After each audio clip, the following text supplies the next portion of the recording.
Good evening, everybody. Could we please come to order and join me in a salute to the flag? I Pledge allegiance to the flag of the United States of America, to the republic for which it stands, one nation, under God, indivisible, with liberty and justice for all.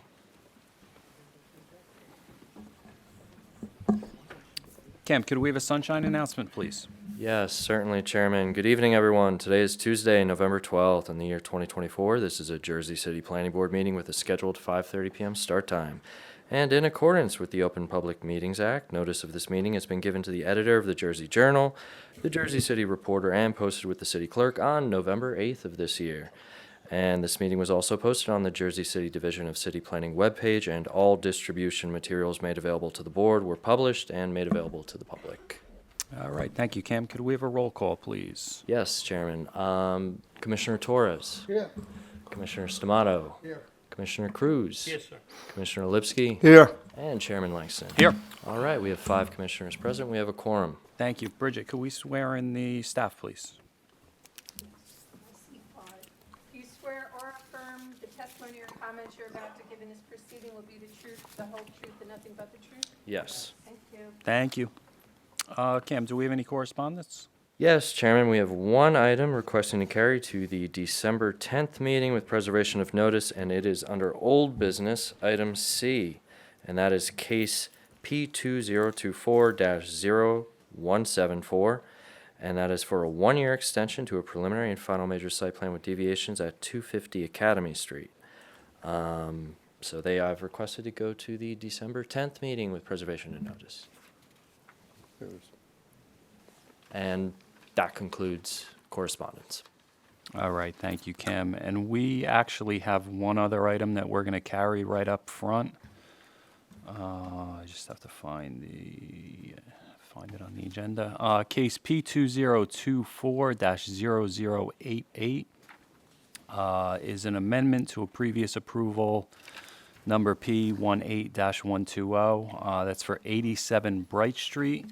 That will be carried to a date certain. And we'll recognize Mr. Joseph before we do that. Good evening. Good evening, sir. How are you? Stephen Joseph, Kasana Kugutrame for the applicant. I'm aware the application's being carried. I do want to let the board know, because I did say it on the record the last time I was here, that the documents would be uploaded the day after the last hearing. They were all put on the portal. I understand the board didn't have access to that for whatever reason. Yeah. But I did speak with Cameron. He saw them there. They were uploaded on the 25th of September, and I believe that's been resolved at this point. So everything should be available for the board to see. Yes, they're on there. Just, we have the policy. If I can't review it Understood. during the workday, I'm not going to hear it that Yeah, night. which is obviously not within Yeah. your control. Sure. All right, thank you, Mr. Joseph. Okay, so we're going to carry case, once again, lost it already. 224-0088. P2024-0088 for 87 Bright Street is carried to a date certain, December 10th. Okay, so let's get into old business. And the notices are marked P1 and A. Thank you, Bridget. Thank you, Bridget. All right, old business, item A is case P2024-0196, is a 1-year extension to a minor site plan with C variances for 270 to 272 Newark Avenue. Good evening, Commissioners. Tom Lean from Connell Foley. I know we are not required to notice for extensions. The previous approval did have variance relief, so I did notice just to be safe.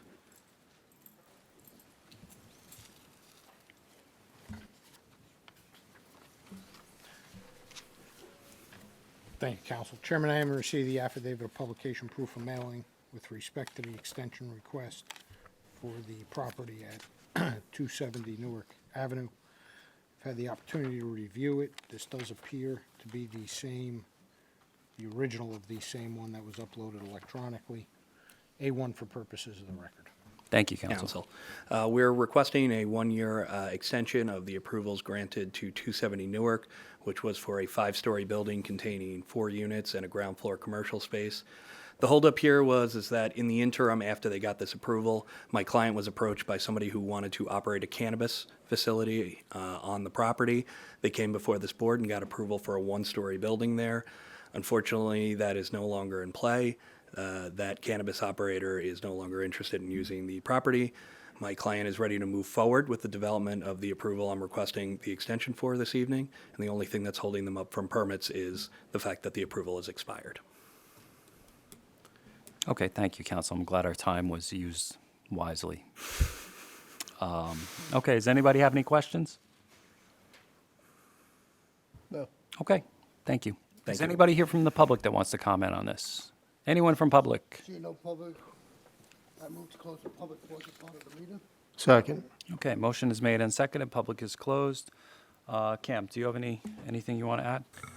Planning staff just asked that all of the conditions from the original approval remain in effect and are added to the resolution. That would be acceptable.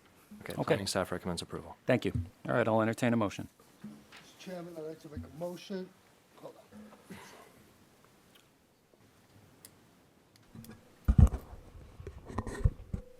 Mr. Chairman, I'd like to make a motion to approve case P2024-0196 as it was presented to the board tonight.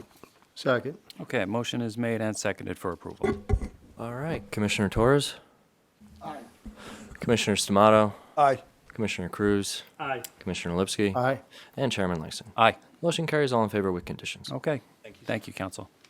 All right, let's move on to item B, is case P2024-0187, is a one-year extension to a preliminary and final major site plan for 241 MLK Drive.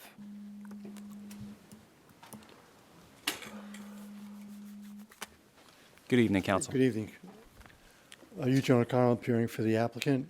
There was no variances on this case, and we're just looking for the one-year extension. Like a lot of other projects in Jersey City, this got hit with the trifecta, COVID, cost of materials, financing. They're ready to move now, and they're just asking for a one-year extension on this project. Okay, thank you, Counsel. Any questions, anyone? Okay, is there anybody here from the public that wants to comment? Anyone from public? Chairman, seeing no one from the public wishing to speak, I move to close the public portion. Second it. Okay, motion is made and seconded. Public is closed. Cam, anything? Planning staff just asked that all of the conditions from the original approval remain in effect and are written into the resolution of this one. Yes, and we agree with them. Okay, planning staff recommends approval. Okay, thank you. I'll entertain a motion then. Mr. Chairman, I'd like to make a motion to approve case P2024-0187 as it was presented to the board tonight. Second. Okay, motion is made and seconded for approval. Commissioner Torres, Aye. Commissioner Stamato, Aye. Commissioner Cruz, Aye, sir. Commissioner Lipsky, Aye. and Chairman Langston. Aye. Motion carries all in favor with conditions. Thank you. Thank you, Counsel. All right, let's move on to item C, case P2024-0174 is a one-year extension to a preliminary and final major site plan with deviations for 250 Academy Street. I'll see Gerard. That's the one we adjourned? Apologize, guys. That one is adjourned to December 12th. I'm sorry, December 10th. I'll catch up. All right, let's move on to item D, is case P2024-0152, is a preliminary and final major site plan amendment for 187 Culver Avenue. Good evening, Council. Chairman, members of the board. My architect is delayed, so I yield to Mr. Webster. Okay, we'll come back to you. Thank you. All right, so let's call item E is case P2024-0193. It's an administrative amendment to a final major site plan for 20 Long Slip. Good evening, Council. Good evening, Mr. Chairman. Elnardo Webster, Connell Foley, represent NEQ8A LLC, a subsidiary of Newport Development Company, the owner and developer of the proposed project located at 20 Long Slip, lots 3.05, 3.16, 3.18, and 3.19. Gabby, come on up. Let's get your computer. We have a couple minor changes. And I just want to run the board through them. It'll take me 2 minutes. Sure. I don't know if we can. I'll have it up there in a second, but you're live. Looks good here. As you may recall, in June 2022, as part of a high-rise residential and mixed-use development, Parcel 8, to consist of 3 towers, ground-level retail, related parking, and amenity space and open space. We then came before you and created lots 3.20 and 3.21, got final major site plan approval for the construction of the high-rise tower known as the East Tower on the newly created 3.21. By resolution dated August 6, 2024, this board graciously granted final major site plan approval of a 47-story tower consisting of 529 residential units, comprised of 298 one-bedroom units, 180 two-bedroom units, 49 three-bedroom units, and 2 four-bedroom units, and approximately 2,350 square feet of retail space. Since then, the applicant has decided to make a minor redesign of the interior of the building to increase the retail space. Doing so will generate a vibrant, convenient community atmosphere by providing for a 2-story retail operation, which will most likely be a restaurant that will be a waterfront access and something I'm sure we'll all love to take part in. I've got 2 witnesses this evening. I'm going to start with my architect. Come on up. Would you raise your right hand, please? Do you swear or affirm the testimony you're about to give in this proceeding will be the truth, the whole truth, and nothing but the truth? I do. And state and spell your full name. Jason Dubowski, Dubowski. Mr. Dubowski, good evening. We've qualified you in the past. Your license is current tonight? Yes, sir. Okay, thank you. You're qualified. So I'm the project director at Hill West Architects. I've overseen the production of these drawings since the project's inception. As Leonardo stated, we're here with some minor updates to the overall building.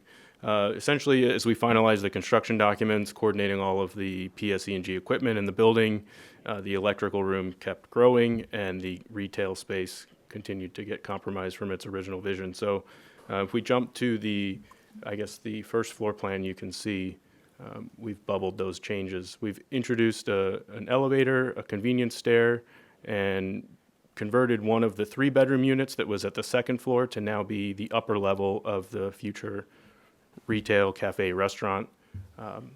So now just one less dwelling unit that was originally approved. And we've done some facade modifications as well.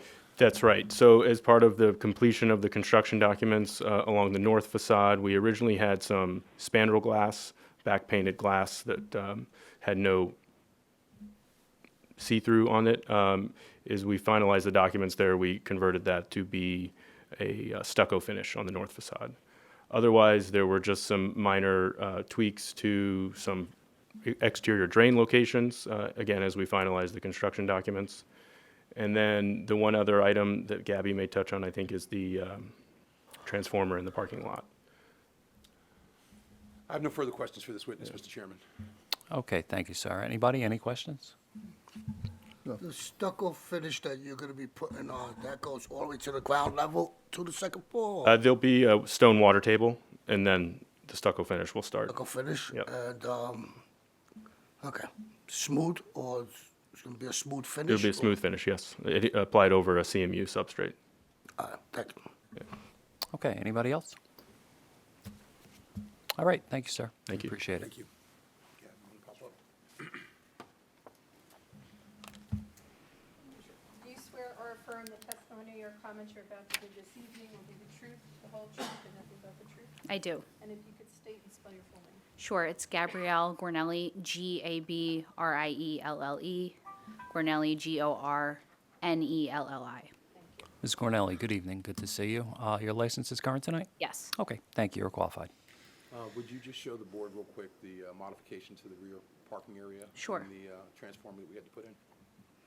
Sure, so similar to some of the interior plans as we were going through the construction detailing of the exterior with the number of EV spaces we have, it required its own dedicated electric service, so we do have a pad-mounted transformer in the northeast corner of the parking lot.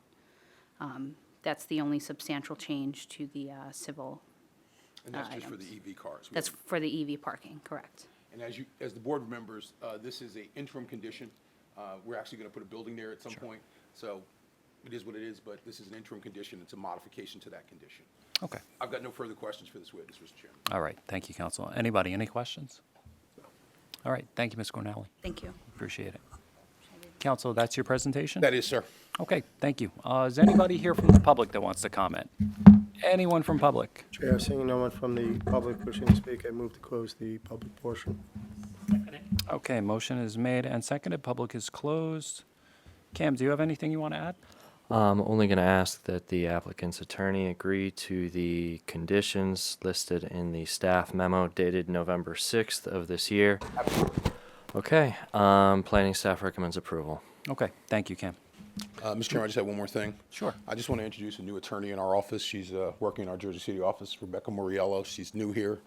She helped out with this application this evening, and hopefully you'll see her in the future. Excellent. Anybody retiring? Well, unfortunately, as you know, we had one of our stalwarts, Father Schiller, Francis Schiller, passed away, and Oh, my God, was I'm probably a guy that taught a lot of us. A lot of Wow. us carried his bags, and Sure. at some level. So, he's moved on. Okay. Not that Rebecca took his spot, but Those are big shoes. Things do change. Yeah. But Chuck Harrington, McCann, Nevins. All of us worked for Father Schiller, whether we thought we do or not. We did. So so we just want to let that be known. But yeah, so Rebecca's here, and I just want to introduce her. She's sitting in the Connell Foley section, I guess, over there. Right. And hopefully she'll be here more often, and give Tom a break. I can't spell it. Rebecca, how do you spell your last name? Oh gosh, Maiorello. It's long. She's gonna look it up. Yeah, it's too new for me. So, thank you. Okay, I'll entertain a motion then. Mr. Chairman, I'd like to make a motion to approve case P2024-0193 as it was presented to the board tonight. Second. Okay, motion is made and seconded for approval. All right, Commissioner Torres? Aye. Commissioner Stamato? Aye. Commissioner Cruz? Aye. Commissioner Lipsky? Aye, and good luck in your new position. And Chairman Langston? Aye. Motion carries all in favor with conditions. All right, thank you, everybody. Thank you, gentlemen. Have a good counsel. evening. You Take too. care, Al. All right, let's move on to item F, is case P2024-0176, is 2 one-year site plan extensions for 650 Grand Street.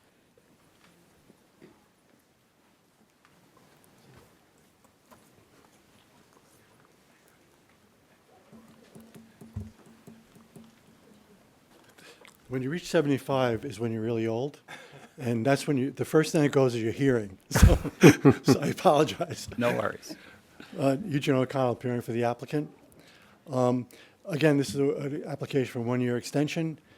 Part of the COVID and materials thing entered into it, but about 9 months ago, because most of the buildings on Grand Street are about 5 stories, and the redevelopment plan behind us was amended to allow 6 stories. Planning staff thought that it would be appropriate to make this a larger building. We met with the community, and we couldn't work out the deals on the amount of affordable units. So now we're going to extend the 4-unit building and build it. So that it's a one-year extension to build the existing building. Okay, you're only asking for one-year extension? Yes. Okay. He's ready to go, so Okay. that's all I need. Okay, any questions, anyone? Nope. No. All right, thank you, counsel. Jen Rue, anything you want to add? Yeah, I will just ask the applicants to comply with the conditions in the urgent approval. Sorry, I can't hear you. Maybe they- Just gonna ask the applicants to comply with the conditions in the urgent approval. And yes, we agree. Okay, set for command approval. All right, thank you. I forgot to open it up for public. I apologize. Is anybody here from the public that wants to comment on this application? Chairman, seeing no one from the public wishing to speak, I move to close it. Second it. Okay, motion is made and seconded, and we have Genru's recommendation, so I'll entertain a motion. Mr. Chairman, I'd like to make a motion to approve case P 2024-0176 as it was presented to the board tonight. Second. Okay, motion is made and seconded for approval. Commissioner Torres, Aye. Commissioner Stamato, Aye. Commissioner Cruz, Aye. Commissioner Lipsky, Aye. Chairman Linston. Aye. Motion carries all in favor. Okay, thank you, everybody. Thank you very much. Is Mr., where did he go, Mr. Shaljan? Oh, there he is. You're right up front. Oh, my God. Moved up. Not gonna miss the opportunity. No. Okay, so we'll call, once again, case P2024-0152 is a preliminary and final major site plan amendment for 187 Culver Avenue. My architect just arrived. He'll just set up in a moment. But this was originally approved, and it's under construction at the present time. There were some modifications, facade modifications, and unit count modifications. And Richard will walk you through those changes. Apologies for the delay, gentlemen. No problem. We're here all night. How are you? Do you swear or affirm the testimony you're about to give in this proceeding will be the truth, the whole truth, and nothing but the truth? I do. And your full name and spell it out. Richard Garber, Garber. Mr. Garber, good evening. We've obviously qualified you in the past. Your license is current tonight? Yes, it is. Okay, thank you. You're qualified. Thank you. Thank you. All right, let me just see if I can get this working.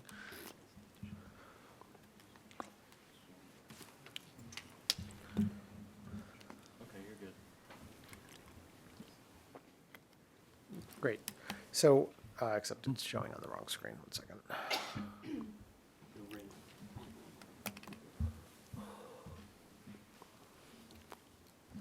Okay. So, I didn't even prepare a PowerPoint for this. This is a fairly simple project. This is a plan that we got approved now, what feels like many years ago, 2017. At 187 Culver, the previous address 181-191, and the good folks in the tax assessor's office told us we can just call it 187. It is largely a material and facade update based on a change in sensibility, primarily in my mind, in the last 7 years. But in short, the project is a 6-story building. The unit area and gross building area has not really changed with any significance. It's at 77,050 square feet.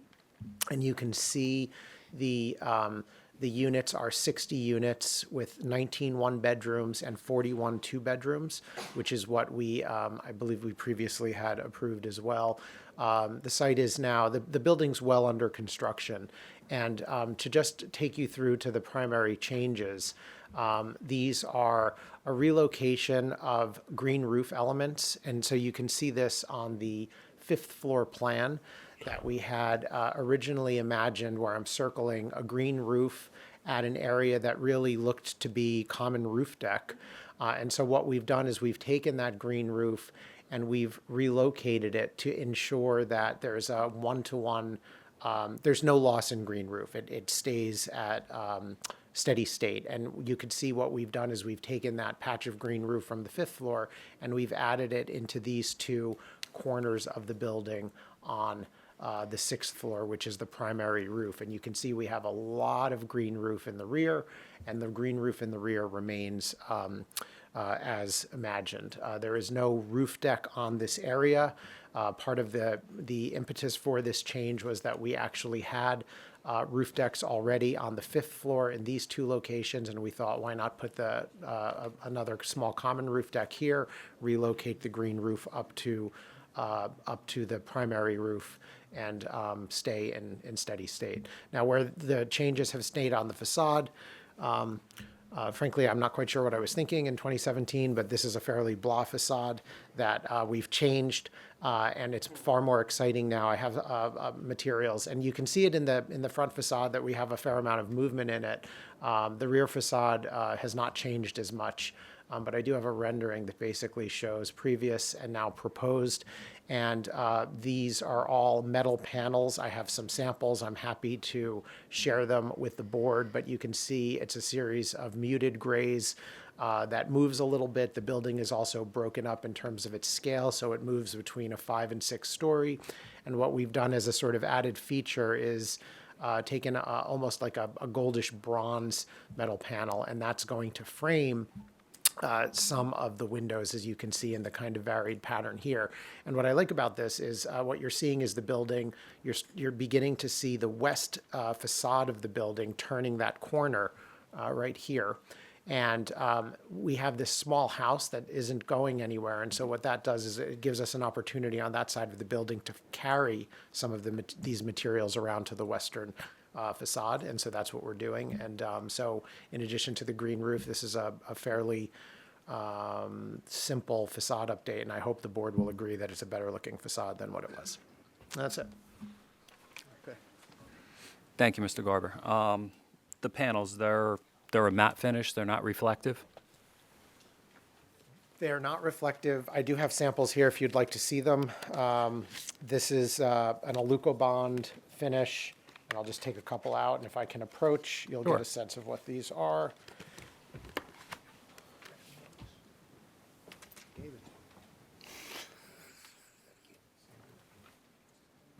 Thank you.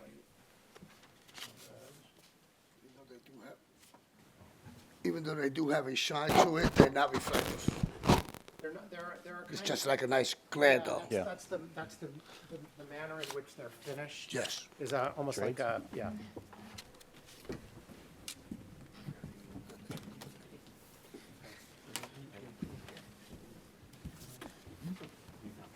That's got like a matte finish. Nice.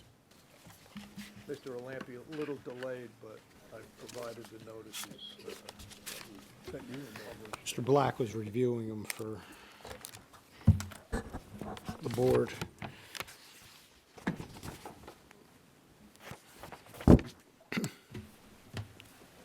Chairman, I haven't received the original notice, which was published on the portal in electronic form. So this does appear to be that same notice. I had the opportunity to review it. It does appear to be in order, so we'll mark it as A1. All right, thank you, counsel. A1 notice. Very good. Good.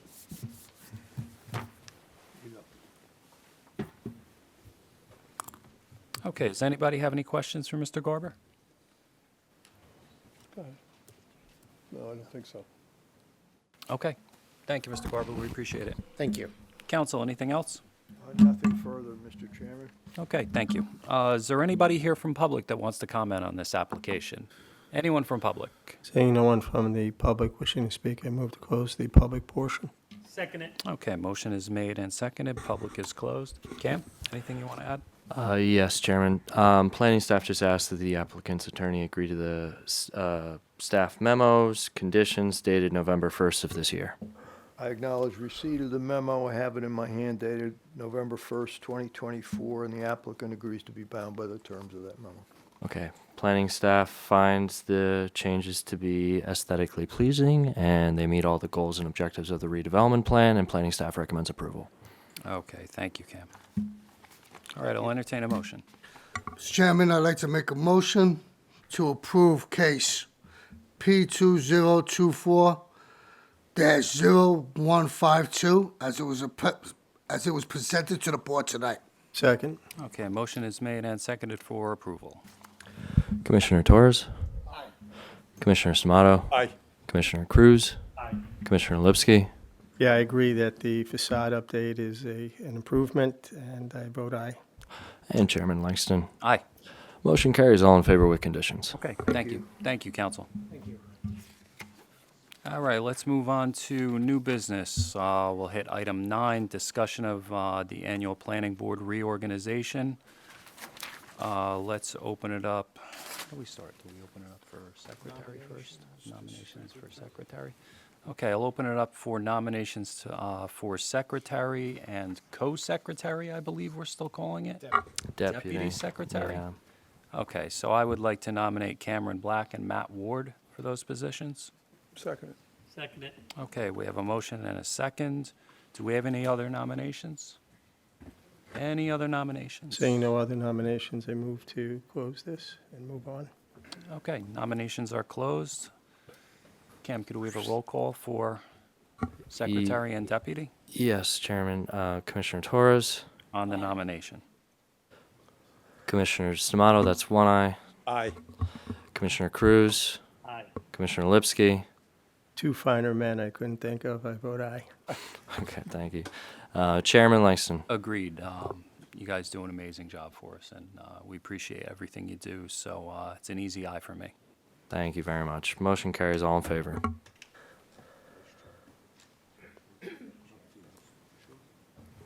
Okay, do we have a nomination for chair? Are you looking to stay on there? I'll make the motion. Well, it depends on if there's a nomination for me or Then not. then I'd like to move to nominate our current exalted chairman, I second it. Mr. Christopher Langston. Ouch. Okay. Please We have take a it. motion and a second. Do we have any other second it. nominations? Any other nominations? In that case, I move to close the nominating portion of this. Okay, nominations are closed. Could we have a roll call, please, Cam? Commissioner Torres. I work with this gentleman out in the field, and when I work with him here, he makes this job so much easier all the time. So outstanding in what he does, and the homework he does for all these cases that come up against the board. With that, it's a big aye for me. Thank you. Commissioner Stamato. Aye. Commissioner Cruz. Commissioner Lipsky. Yeah. Yeah, just to echo Eddie's comments and also to publicly acknowledge that these are non-paying jobs, and as a commissioner, it's time-consuming, but to be chairperson, it's that times 10, and he does it with the plum, and he does it diplomatically, he does it inclusively, and he's a consummate professional, so I vote aye. And Chairman Langston. All right, motion carries, 4 in favor, 1 abstention, and motion passes. And then on behalf of planning staff, we also approve and are extremely thankful for your leadership. I said it last year. There's a stoic, wisdom. old. That sounds Wisdom. No, no. Marcus Aurelius. Gladiator 2 is coming out. But yes, there's wisdom to your leadership, and we really appreciate it. So Thank you, Cam. I appreciate that. All right, nominations for vice chair. I'd like to nominate, although he's not with us tonight, Dr. Orlando Gonzalez. Second. Okay, we have a motion and a second. Do we have any other nominations? Any other nominations? Seeing no other nominations, I move to close. Okay, motion and second. Nominations are closed. Cam, could we have a roll call for Dr. Gonzalez? Commissioner Torres. Just want to say one of the longest commissioners on this board, Vice Chair Dr. Gonzalez. And with all the other things he does in our community and in Jersey City, it's amazing that he volunteers so much time to this board. He was on when I first got on, and he made this, once again, made this very easy for me to transition into this position. So with that, I vote a big aye for him, and I would like to, on the record, to thank him for everything he does for this city. Commissioner Stamato. Aye. Commissioner Cruz. Aye. Commissioner Lipsky. Yeah, just to echo what I said about Chairman Langston, I mean, to be deputy is maybe not to work 10 times as hard, but 5 times, and it's a non-paying job. And as the saying goes, if it ain't broke, why fix it or why change it? So I vote aye. And Chairman Langston. So way back in 2013, we had a political upheaval in the city, and Commissioner Gonzalez was a holdover from, Mayor Healy's appointment. And it was an interesting year. There was obviously some friction between the old school, the new school, and I didn't get that from Commissioner Gonzalez. Welcomes me to the board with open arms, Eddie too. So, you know, we've gotten to be great friends over the years, and it's an easy aye for me. He's always there for me to talk, bounce stuff off of, and yeah, it's an aye. Motion carries. All in favor to appoint Dr. Gonzalez as vice chair. Okay, thank you. That is it for the reorganization, so let's move on to item 10, is the review and discussion of the 2025 Planning Board meeting calendar. We've had time to review it. Does anybody have any questions, concerns? No, sir. David, No, sir. None. think you can make a quarter of these this year? Okay, good. All right, so do we have to open? We don't open this up for public, right? Okay. Okay, so with that said, Cam, we'll just do a roll call. Okay, on a motion to We need a approve. motion to approve, please. I make a motion to approve the 2025 working calendar. Second. Okay, motion made and seconded for approval. Commissioner Torres, Aye. Commissioner Samato, Aye. Commissioner Cruz, Aye. Commissioner Lipsky. Only if Cruz agrees to get here 25% of the time, I vote aye. Okay, and Chairman Langston. I'm going to say aye after that. All right, motion carries. All in favor. All right, thank you, everybody. Let's move on to item 11, is the board attorney contract. Does anybody have any questions about our counsel, Mr. Lampe? Seeing no questions, I forgot. I second it. Then I move to approve it. Yeah, we need to make the motion to approve the contract. I make a motion to approve the board attorney contract as presented to us. Second it. Okay, we have a motion and a second for approval.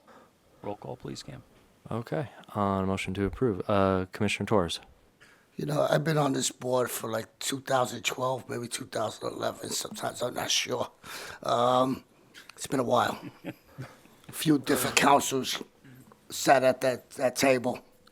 And the reason why I'm mentioning it because even the chairman, vice chair, and the council, it's like an A-team working for. To be under them, his guidance and his help on the cases, it's always a learning experience here. He is a really stand up on his job, and I really appreciate him for what he does also for Jersey City. And with that, it's a very big eye for me. Commissioner Samato. Aye. Commissioner Cruz. I vote aye. Good attorney, good family man, and he brings cannolis. Commissioner Lipsky. Yeah, being on the board isn't always easy, and we're not always in the best position to know everything. And sometimes during the controversial cases, it's nice to have our counsel jump in front and lead the way and kind of buffer us between the tensions. So I wholeheartedly and honorably vote aye. And Chairman Langston. So, believe it or not, in my free time, I attend planning board meetings in other municipalities as a union member. And I can't believe I just said that. And I haven't seen an attorney that's better in the state at what Santo does. So I appreciate everything he does for us. He's always there for us. We talk way too much to the point that my wife sees your name come up on the phone, and it's not good. But it's an easy eye for me. Okay, motion carries. All in favor on approving the board attorney contract. And on behalf of staff, we're extremely thankful. You're a true asset to the city for what you do and what you continue to do inside and outside of the boardroom on our various lawsuits, because we have so many lawsuits. So we are extremely thankful what you do to continue to protect Jersey City. Thank you. Thank you, everybody. All right, thank you, Santo. All right, so let's move on to item 12, last but certainly not least, the reporting contract. Do I have any nominations to approve a contract? Make a motion to approve the contract with Precision Reporting as presented tonight. Do I have a second? Second. Okay, motion is made and second to approve Precision Reporting's contract. Roll call, please, Cam. Okay, Commissioner Torres? Another A team, mother and daughter, these are the best. Ever since I've been here, it's been great. I mean, my son. Roll the Right, roof. he's not here. He's not here. But it's a great team. It's a great team, and they are very, very nice people. And knowing that they are originally from Jersey City, so it's awesome. With that, I brought a big eye. Commissioner Stamato? Aye. Commissioner Cruz? I vote 100% aye. Commissioner Lipsky? Yeah, I've known Bridget for a long time, and she still looks the same, and she's great, and I vote aye. Chairman Langston? I mean, I don't know, can you answer right now? I don't know if you're typing away. I know, right? So, you and Mike are the one constant that we've had on this board over the years, and I don't know how we could do it without you. So it's an easy aye for me, and thank you. Thank you. We really appreciate you. Motion carries, all in favor. And planning staff is extremely thankful for everything that you do for our department. So thank you so much. And thank you for continuing to stay on board. All right, thank you, everybody. Let's move on to item 13 is case P22-061 is a preliminary and final major site plan for 88 Bright Street. Good evening, everybody. Stephen Joseph Castano Quigley-Trame for the applicant. 88 Bright Street. This is an existing three-story building in the historic district. The applicant's proposing a renovation to the building with an addition, resulting in a four-story, four-unit dwelling. Site plan approval is required. There are some C variances. We have two experts this evening, an architect and our planner. This was approved, it was recommended for approval by the Historic Preservation Commission after 2 meetings. I believe they submitted a memo as well.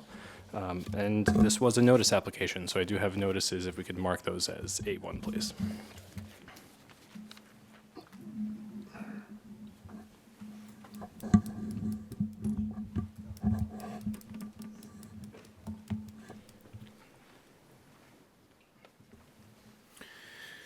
Chair, I receive the affidavit of publication proof of mailing for 88 Bright Street. It does appear to be in order.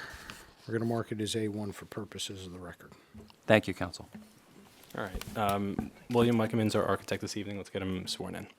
Would you raise your right hand?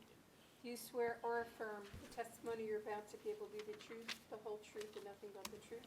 Yes, I do. Thank you. State and spell your full name. Sure, it's William Weckenman, last name Weckenmann.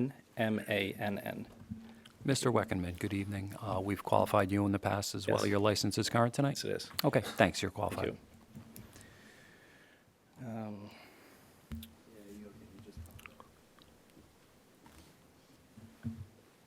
Thanks, Cam.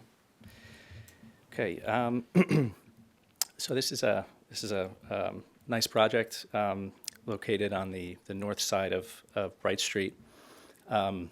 As Steve mentioned, it's a renovation of an existing three-story building, and we're also proposing a rear yard and fourth floor addition for the building. I'll let Carolyn touch on the variances for the project, but I just wanted to point out we are asking for a rear yard setback variance. And this lot is a little bit unique in that it is only 90 feet deep.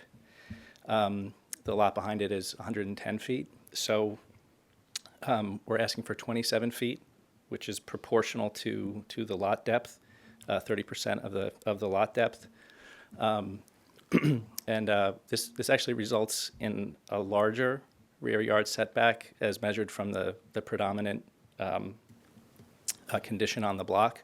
So even though we are asking for a variance, we actually end up with a larger rear yard because of the way that the lot lines are configured.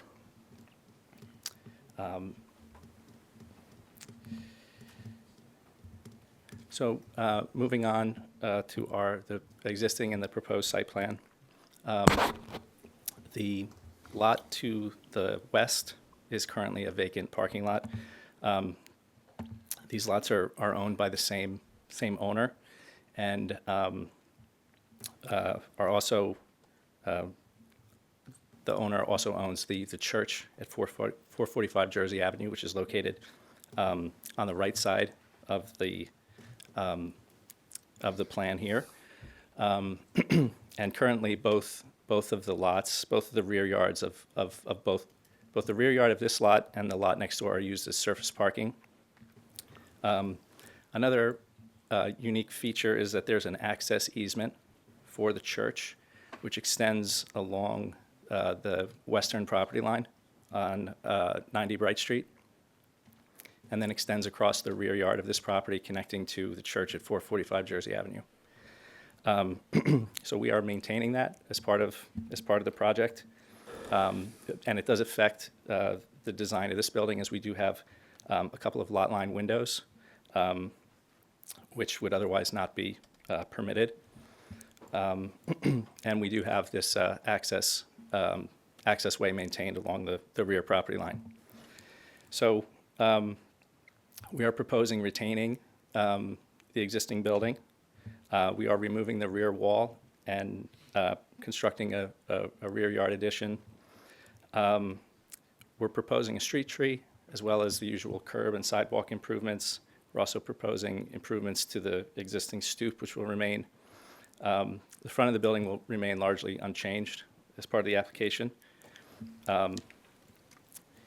The fourth floor that is being proposed sits about 18 feet back from the front facade, so the fourth floor of the project will not be visible from the public right-of-way, and I'll showcase that in some of the later drawings. We are proposing a combination of green roof and occupied roof decks for both the third floor roof and the fourth floor roof. And then we are proposing to remove the entirety of the asphalt paving at the rear and re-landscaping the backyard.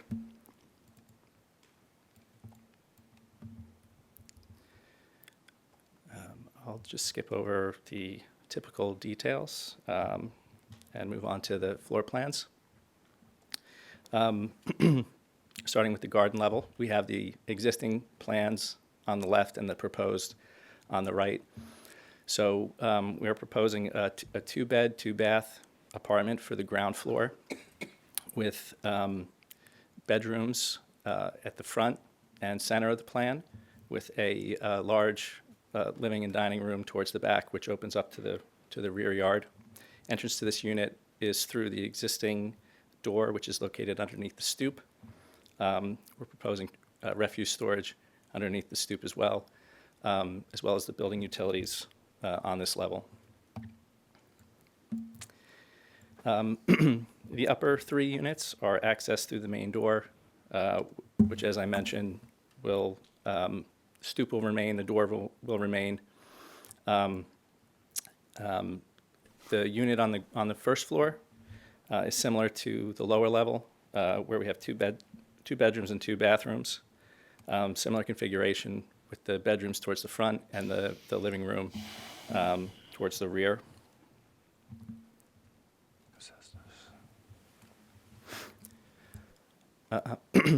The second and third floor are duplex units. So we split the floor plan in half, and there's one unit towards the rear and another unit at the front. The front unit has the bedrooms and bathrooms on the lower level, with a staircase up along the demising wall here.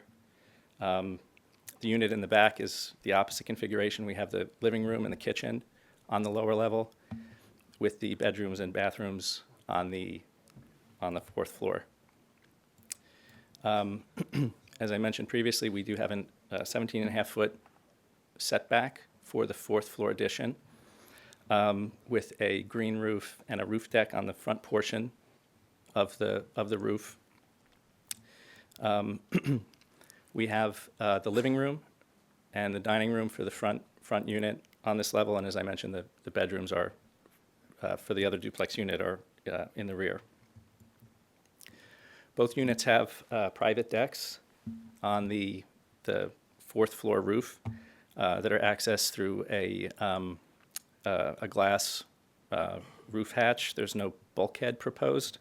And again, that was to make sure that none of these improvements will be visible from the public right-of-way.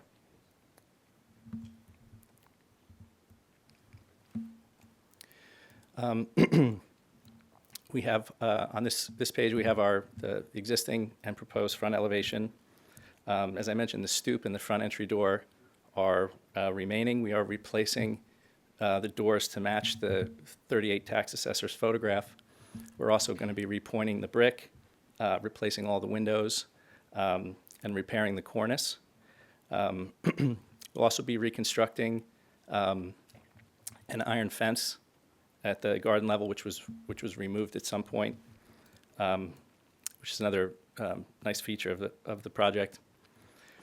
It's a little hard to see in this view, but the fourth floor addition here is set back 18 feet, and you'll see that a little bit more clearly on some of the other drawings. This is the existing and the proposed rear elevation. It's a very simple design. We're using fiber cement as the primary facade material, with large windows, large openings, and glass railing at the roof deck.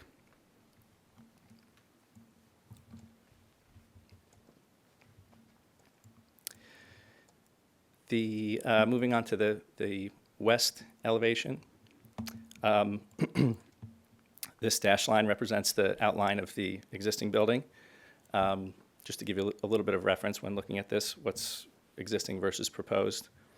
The existing building has a masonry parging on the side wall, so we're going to be repairing that, patching it, and then using a stucco as the primary material for the addition. So it'll be a seamless look on the side elevation. We do have several windows on the lot line here, which are, again, we have the access easement on the property next door. So, and there is an approved project next door, and we've coordinated these openings with the building next door to ensure that they meet all the requirements for light and air per the building code. So it's sort of a little bit of an unusual situation here.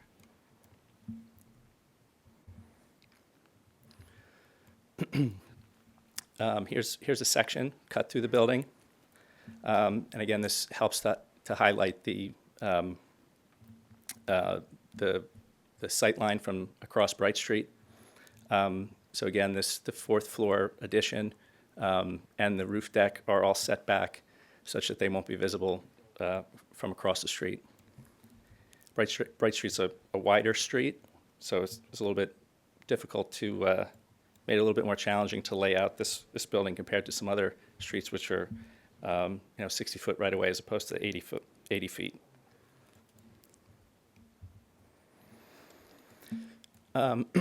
Here's a comparison diagram indicating this is the existing block elevation here, and then we have the proposed elevation here. So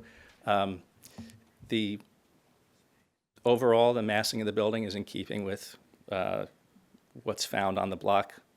All the other buildings are at least 4 stories. The project that was approved next door at 90 Bright is also 4 stories. So the massing of the building as it relates to the streetscape is consistent. Moving on, we have materials. I'd just like to highlight the large windows here, which will be used on the rear facade, as well as this access door for the roof decks. And this is actually a photograph of a project in Jersey City. So,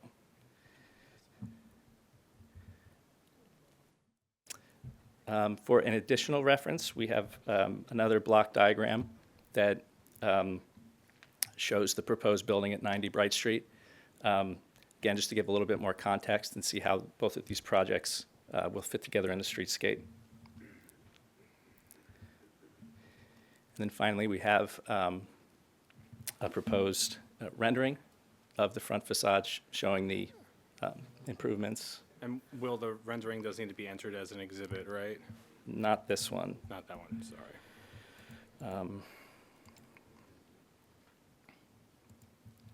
We do have a rendering of both projects together. So again, this just provides a little bit more context into what's proposed next door. So, Council, let's mark that as A2. Thank you. Does it have a date on it?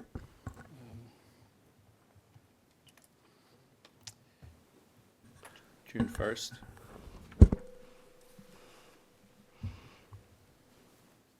And it's a rendering of 88 and 90 Bright Street. 98 or 90? 90, sorry, 90. Okay. And just a little more context for the board, 90. Probably a good idea. So, I have a question. Yeah. So this rendering that you're showing us at 90, is the four-story one? That's gonna That's be- correct. That might happen. No, so that was approved. One of the It's approved, yes, Yes. but we don't know if it's ever gonna get built. it's It's approved. right. My client intends on constructing all three of these projects at the same Oh, time. same client. Okay. Same client, same Okay. developer. I understand that's now. the intent. That's why I was, I'm sorry. You said all three of these projects. So we'll reference the church to the right rear of this one as well, and this board is not seeing 90 Bright Street or the church at 445 Jersey because they're zoning board applications. The deviations trigger D variances. So 90 Bright was approved by the zoning board, if I understood That's the correct. testimony. All three were recommended for approval by HPC. 90 Bright Street was already approved by the zoning board. 445 Jersey is scheduled for Thursday. That may get bumped to December, but So can we just talk about the easement? It's on the 90 Bright Street property? it's on both properties. It's a recorded easement. The client owns all three properties, so he entered into the easement between himself for. So this create rendering, access. it appears though the facades are touching each other. Correct. So Will, if you could touch on the gate that we have there. Sure. So we have a protected egress passageway that leads from the street through on the side of 90 Bright Street, and then, as I mentioned, extends across the rear yard of 88 Bright. Maybe, Will, you could show us that in the, go back to the floor plan.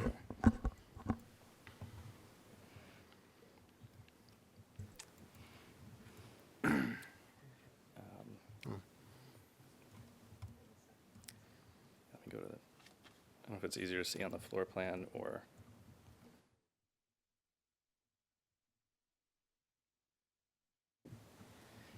Yeah, so this dash line here represents the width of the easement on 90 Bright Street. This is the property line here. So that's my question. The 3.5 feet is actually on the 90 Bright. Correct. The application before us, the building is on the property line. That's correct. And it extends, so it extends to the rear of 90 Bright Street, and then it cuts across on the property of 88 Bright Street At the rear. along the rear property line. 'Cause the egress is, it's for all three properties, so the church can get to the right-of-way from the rear to meet building code. Okay, and that's also an egress for 88, correct? Correct. Okay. I was more concerned with the lot line windows Sure. and the fact that the 3.5 feet are not on the 88 property.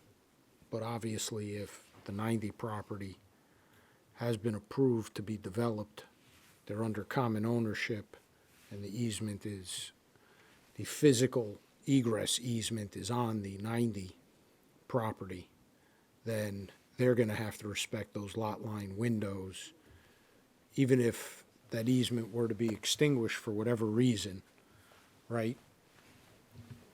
Once this building is constructed, they're gonna have to respect those lot line windows. That's right. Ideally, we would have brought all three of these together to the same board, but just because of the nature of the zone and the historic buildings, we're two different boards. Understood.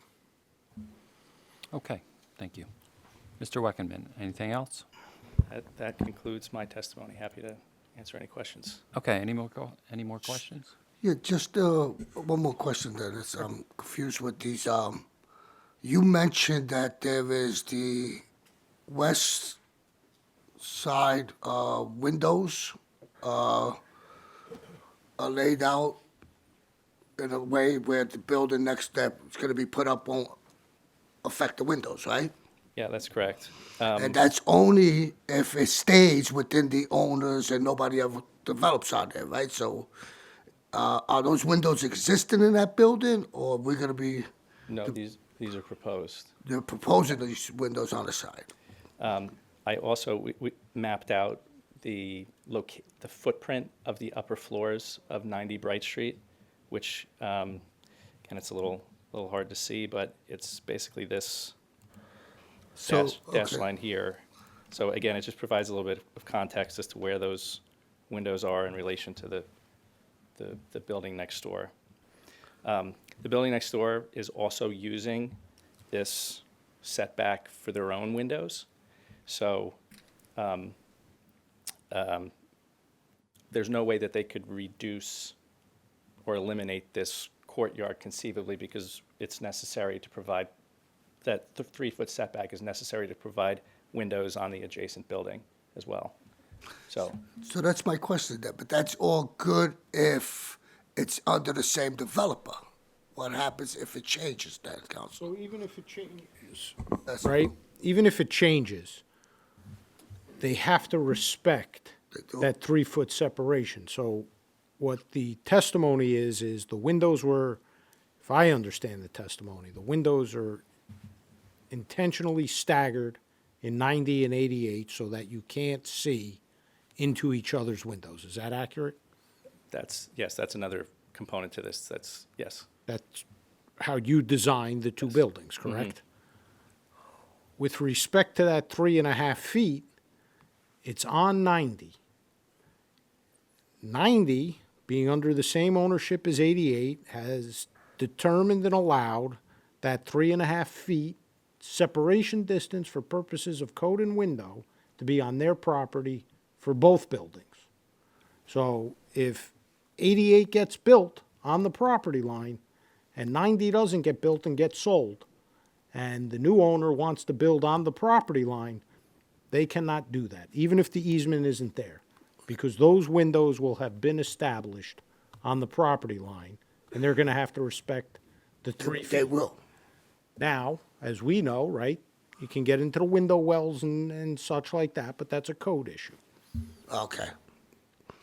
So basically, if it does get approved today, with the windows there on that line, and they change, they have to respect the space that is approved today. Somebody's going to be first. Okay.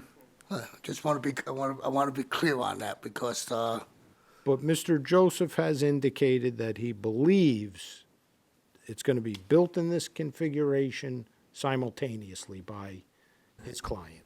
Based on the number of phone calls I get every day asking when they could file for permits, I strongly assume that it's going to be built as soon as humanly possible. so there's no light well from the roof down in that section? It's just, Yes, this extends, this setback on 90 Bright Street, this 3-foot setback. all the way extends to the all roof? way- All the to way roof, up? Yeah. To the roof? Okay. Now, the question I always have when we have this, on the first floor window, the window that's at the top will be the second floor window, right? Because it'll be is there gonna be access to clean the garbage and everything that gets wind up being in that space as the years pass by? Yes, yes, this will be an open passageway on the side of the building from And on they the will first be able floor. to access it, somebody will be able to keep it clean, so somebody that has that window doesn't have a garbage dump in front of their window. That's right. There's access from the front of the street from the front of the building by a gate and from the rear yard. Okay, that's all I have, thank you. All right, thanks, Eddie. Anybody else? Okay, thank you, Mr. Weckerman. All right, let's bring Caroline up. Sure.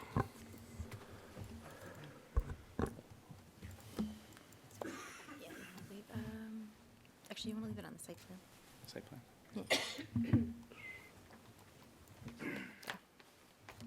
And raise your right hand, please. Do you swear or affirm the testimony you're about to give in this proceeding will be the truth, the whole truth, and nothing but the truth? I do. And state and spell your full name. Carolyn Worstel, Worstell.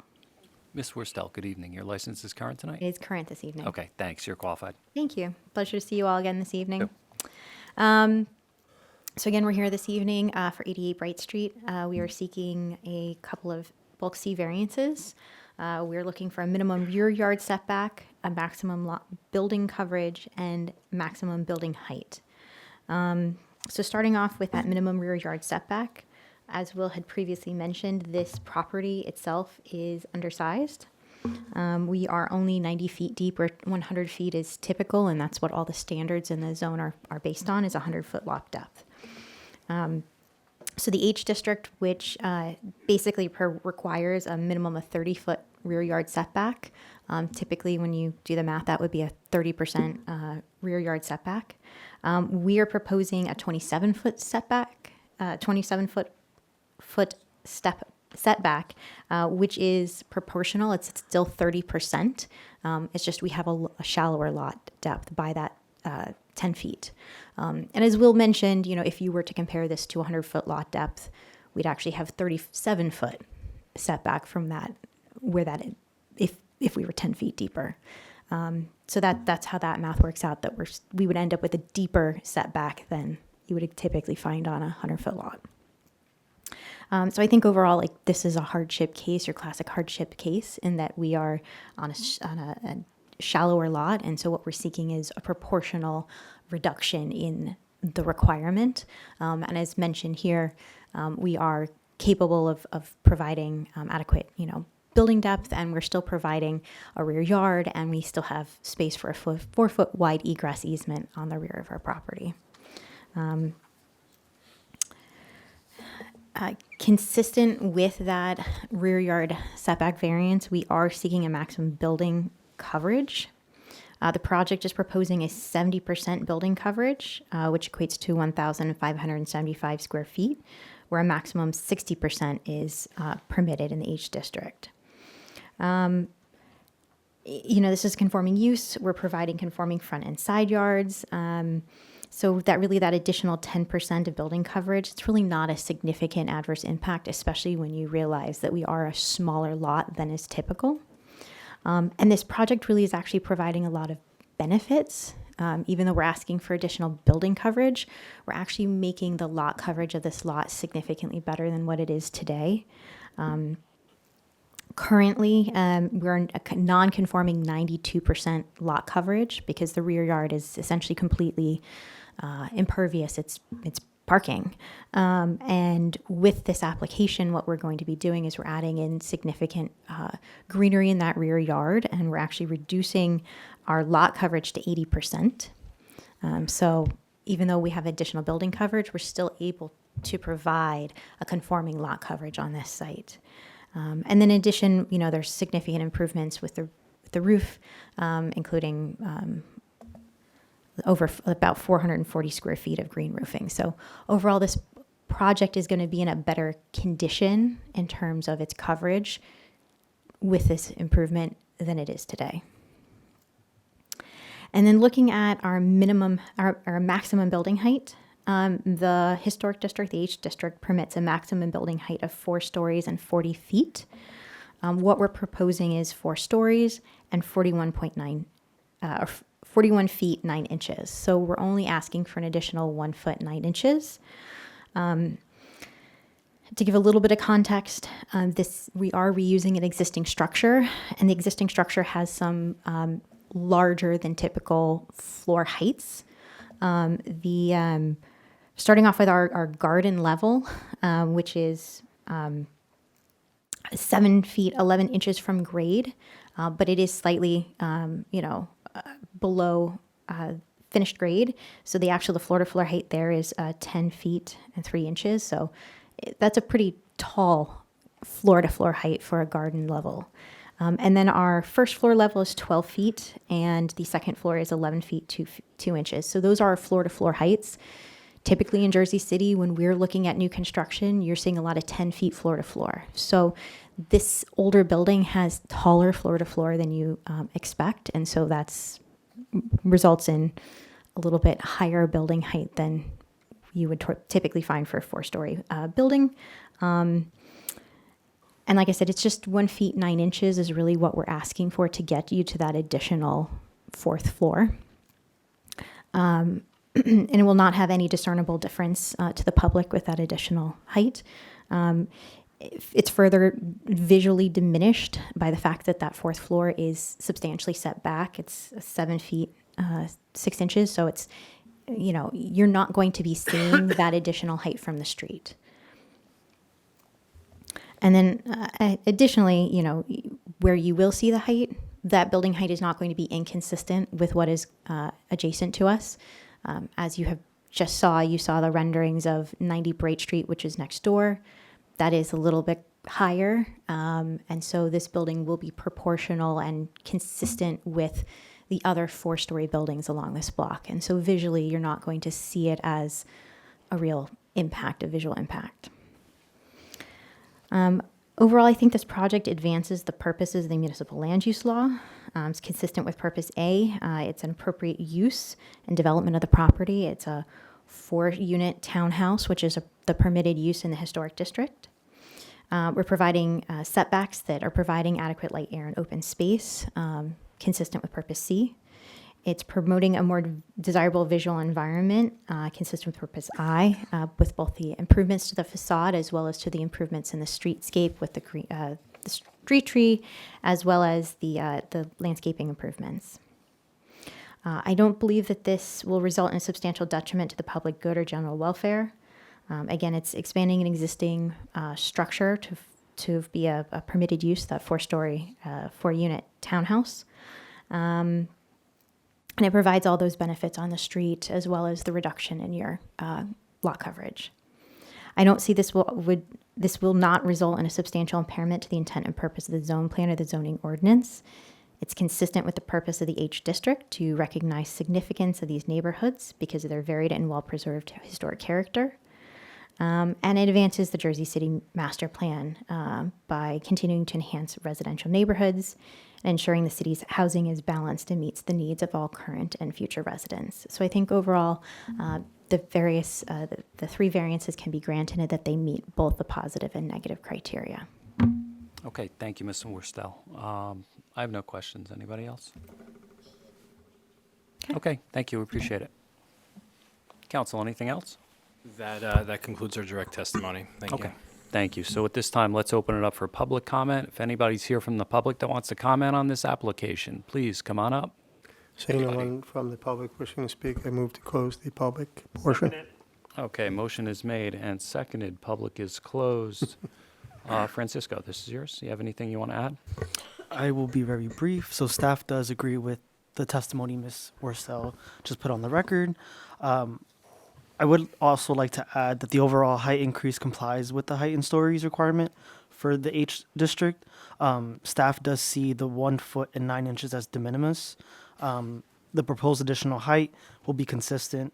The granting of the variances will not substantially impair the intent and purpose of the zone plan and zoning ordinance. With that said, staff does recommend approval, provided that the applicant complies with all conditions imposed by the Historic Preservation Commission, as well as the conditions outlined in my staff report. Yes, the applicant accepts all conditions. Okay, thank you. I'll entertain a motion then. Mr. Chairman, I'd like to make a motion to approve case P22-061 as it was presented to the board tonight. Okay, motion is made and seconded for approval. On a motion to approve with conditions, Commissioner Torres, Aye. Commissioner Lipsky, Aye. Commissioner Cruz, Aye. Commissioner Stamato, and Chairman Langston. Yeah, I agree with Ms. Worstel's testimony. I don't think there's any detriment to the zone plan or the master plan of the city, so my vote is aye. Motion carries, all in favor. Okay. Thank you. Have a Thank good you. evening. Thank you, everybody. All right, let's, it's 7 o'clock. Let's take a 10-minute break. We'll be back at 7:10, everybody. Break. Let's go talk to the council. Call item 14 is case P2024-0042. It's a conditional use for 415 Monmouth Street.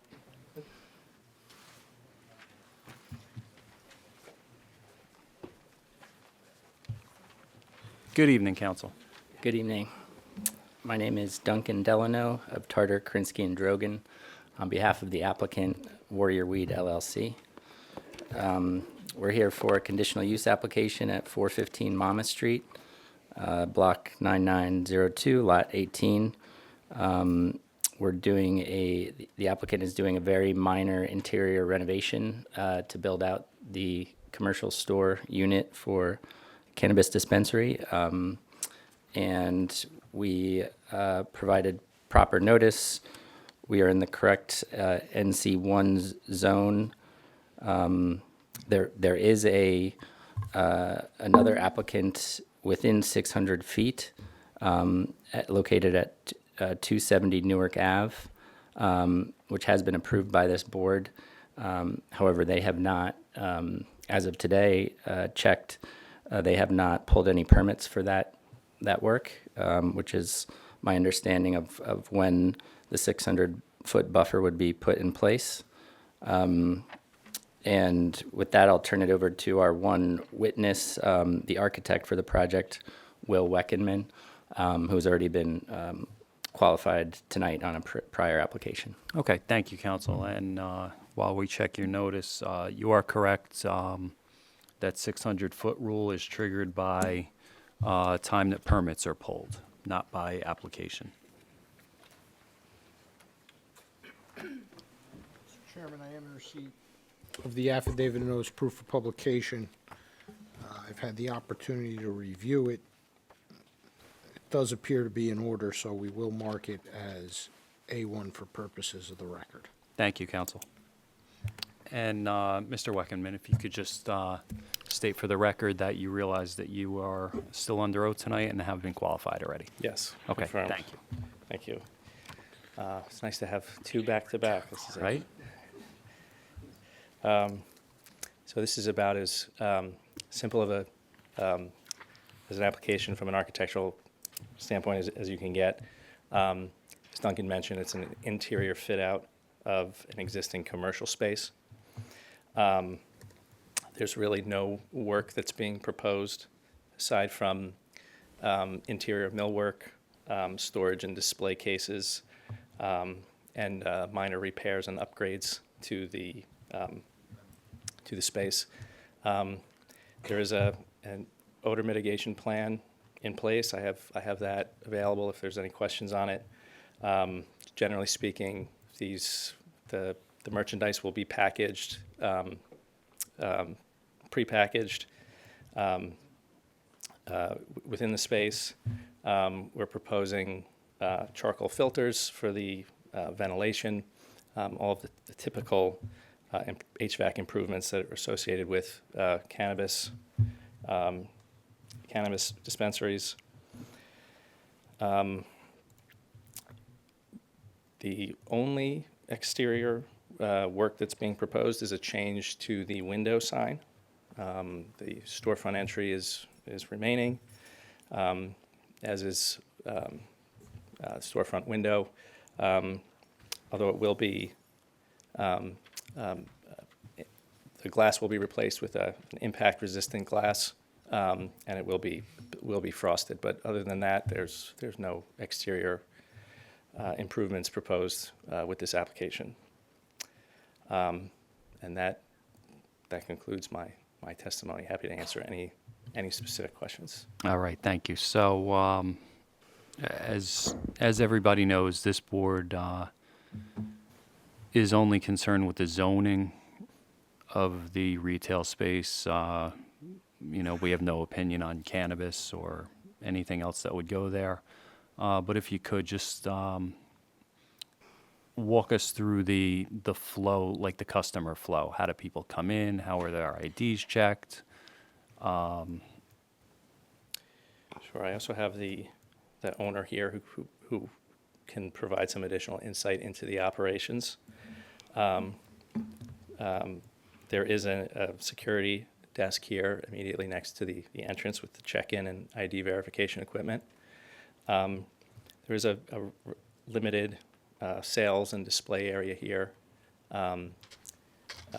There's a display case located adjacent to the register, which is located here, and it divides the front of the space from the rear. Display areas are provided around the POS counter. And then there are secured storage cabinetry and refuse containers back in these storage areas here. Okay, so a customer comes in, has their ID checked at the desk on the right. They walk up to the counter. There's a POS machine right there. Mm-hmm. Okay, so they enter their order into that POS machine, pay for it, everything comes out to the front. Correct. Okay. The actual safe where everything is kept, is there someone full-time inside there, or is it a worker goes in there, gets the product, comes out, or is it somebody packaging back there? That I don't have an answer to, but again, I do have the owner here who may be able to shed some light on the. Council, was this, I believe this was obviously approved by the That's my Cannabis question. Control Yeah. Board. Yes. Was that addressed at that hearing? And can Yes, you it was answer the question? addressed. It was addressed at the hearing, but the principal, Jamie Moran, is here. I could swear her in to speak further about that. And I believe one of the diagrams with the application, which I also have here, is the security overlay on the schematic that has a bit more detail about, you know, where the secure storage area and cameras are and things like that. So that's something we typically don't like to get into, just because I don't know that should be public record. Right. Probably is already, but I don't think, Right. it should be. My concern about someone being in that safe full-time, just which way the door swings. Easy as that. The door swings out, so it's a legal egress if someone's caught in there during a fire, any kind of an emergency. Yeah, it swings out. Let me confirm with my client Sure. real quick.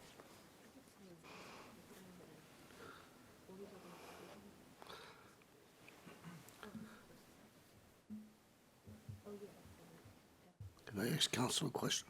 Sure. So it does swing out. The secure storage area swings out. Yeah, that's my only question. Got it. All right. Eddie, you got a question? Yeah, I do have a question, but I don't know if it's for our council to answer or the planning staff to answer, but I know we no longer go into the total operations of these facilities, but this looks totally different than any other thing we ever saw before, In a good way or in a bad way? in a bad way. Okay. Basically, right now, we only have, no mention of security, but we only have one entrance going in, where most places we had two, one in, one out.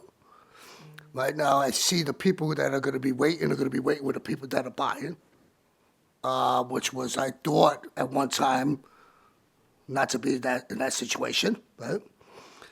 And I guess the bathroom doesn't have to be for the public, right? So if there's a waiting, the Yeah, it's not bathroom is available just for the for the customers, I mean, for the workers That's right. only? Only for the only Because for the if somebody had workers, to not use for the customers. bathroom, they are walking right through that safe and everything else where they're actually not supposed to be at. Yeah, if I'm not mistaken, The at one time. restroom will not be available for the general public customers coming in the store. So that's why I'm confused on how much of the stuff has changed. I know we're not voting on that, we're just looking at the zoning part of this. The zoning and, So I'm gonna ask the In question. meeting those I'm gonna ask the conditions. question that council asked them. yeah, go ahead. It did go to the CBC board Yeah, before the we came Cannabis here. Control Board, yes. It was there twice, on October 16th of 2023 and on the February 26th, 2024 agenda. And there is a resolution that was on the portal from the CCB board. Okay, yes, you're right, you're right. And the security is being provided by Sapphire Risk Security, which is a fairly prominent group in New Jersey cannabis security. We've heard the name before. Okay. Yeah. Yeah, now I saw that resolution, okay. Thank you, that's all I have. All right, anybody else for Mr. Weckenman? Okay, thank you, sir. Thank you. Council, is that your presentation? Yes, that wraps Okay. up our presentation. All right, thank you. Is anybody here from the public that wants to comment? Please, come on up. Okay, raise your right hand and be sworn. Do you swear or affirm your testimony you're about to give in this proceeding will be the truth, the whole truth, and nothing but the truth? I do. And if you could state and spell your full name and provide your address. Sure. My name is Swati, SWATI. Last name Rao, RAO. Address is actually 415 Monmouth Street, which is the same as where this dispensary is supposed to be. Ms. Rao, good evening. We have 3 minutes for you. So my name is Swati Rao. I'm one of the owners and residents of 415 Monmouth Street. I'm in Unit 3. To give you a little bit of a picture on what we're talking about, it's a 4-unit building with 1 commercial space on the ground floor, as you have seen. We learned of this project about 2 months ago. We were not notified at all. We live 0 feet away. Through the Cannabis Board process, you mentioned that it was brought in front of the Cannabis Board for checking on security, for checking on fire insurance, fire hazards, things like that. We were not heard, and we were not given the opportunity to present our views at that point in time. So we, as residents and unit owners of the building, this is the first and the only opportunity we're getting to present our case in front of you. So pardon me if I go a little longer, but I do want to paint the picture here. Because I do think... We are going to cut you off at that 3 minutes, though. Okay. The zoning, so first of all, I think on the 200-foot rule, there was a comment made here and a decision made to present the case. We were not notified. I have not received the notification. There's one other resident in the building who will also attest to the same. The argument that was made was that our name doesn't show up in tax records, and hence 0 feet away, we don't receive a notification. We don't agree.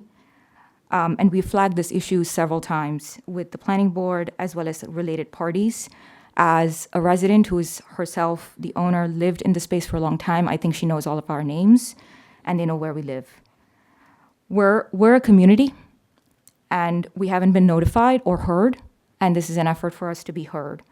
On the second point, there is a cannabis establishment that has been approved by the Cannabis Board within a 600 feet radius.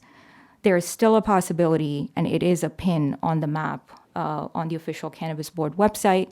This establishment is not a pin, but that establishment is a pin. It's less than 250 feet away from us. There's also a smoking establishment next to us within 100 feet. There's an abandoned property, 415.5 is abandoned. There is no security. The egress right in front or next to this entrance. The door swings inward, not outward, to the earlier question that was asked. And as far as the security cameras are concerned, we'd like to submit detailed letters that we've also submitted to the planning board on security issues, security breaches, fire insurance impact on our HOA as a result of this establishment, and lack of notice. So we do believe that there's enough ground in line with the 5 rules that this board looks at for zoning purposes that should be ground for at least our residents be notified appropriately, and for these issues related to security, fire hazard, insurance, as well as the 600-foot law, which is a law for a reason, At no point in time does it say that it needs to be operational, the cannabis establishment that has already been approved. Thank you, Ms. Rao. That was your 3 minutes. Thank you. Can we submit this? I think I did send it to the planning board. You sent it to the planning department, correct? Okay, yes. So, Francisco, you have a copy? Okay, excellent. Yeah, and And just, 415, your address is 415 Monmouth Street, obviously.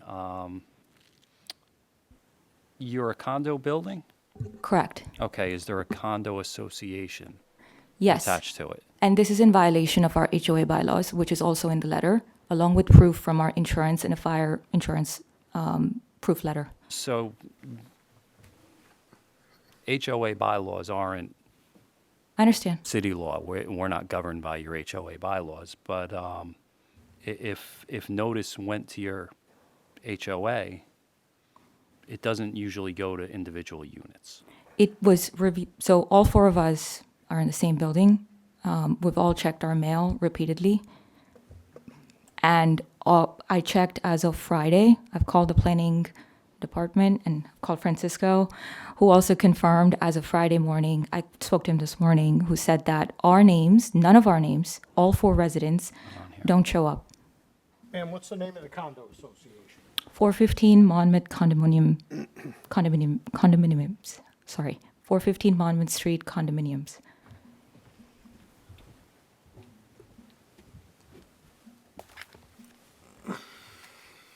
So ma'am, first, the applicant's allowed to rely on the list provided by the tax office. Secondly, while you say you did not receive the notice, you're obviously here this evening. So I don't know how you knew to come here this evening, but obviously somehow. We saw the agenda on Thursday. I have had to rearrange travel. I have a 4 a.m. flight. My other resident, Ma'am, there's no ma'am. official record. I'm just stating that you're here. There is a record in terms of what's been uploaded, and it's on page 2 of notification. It says that the 415 Monmouth Street Association, the mailing address is 112 Brunswick? Is it? No. That's, I mean, but that's what it has as a mailing address, 112 Brunswick. It is on the list. Unit 1.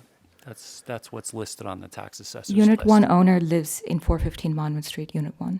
No, but what I said is that the mailing address has it as, for the condo association, is 112 Brunswick Street.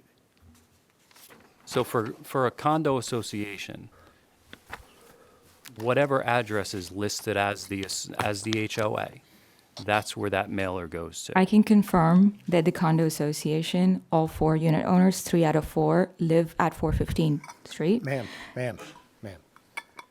The condominium association, according to the tax office, has that as its official address. According to the tax office, the official address of the 415 Monmouth Street is 112 Brunswick Street, unit number 1. I don't know what's at 112 Brunswick Street, but that is where all notice and mailing for 415 condo goes, according to the tax office. If your position is that is not where the mailing should go for the association, it should go to the property address at one of the unit numbers, that is something that has to be corrected in the tax office. I cannot correct that. The applicant cannot correct that. That is something the association has to correct with the tax office. The applicant is legally allowed to rely on the tax list. We can rely on the tax list. I understand the point. I understand that you feel that the notice should have gone individually to your apartment, but that is not what's required under the law. So I'm happy to furnish this board with the details of the condominium association legal documents and tax records with the actual accurate address. As far as I'm concerned, I'm a resident, we're a community. This hearing should have not occurred without proper notification.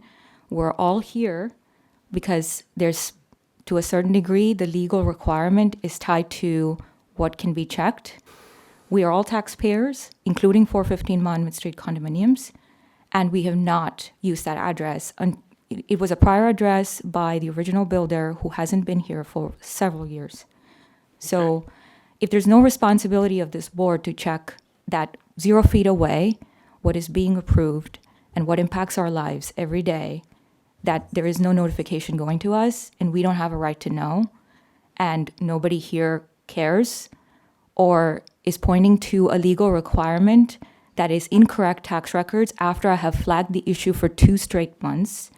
I've called every person here and flagged the issue about the notifications in person. I don't know what else to do to flag. So the only thing I will say to you is you need to contact the tax office and correct the tax record on behalf of the association. That's all I can tell you.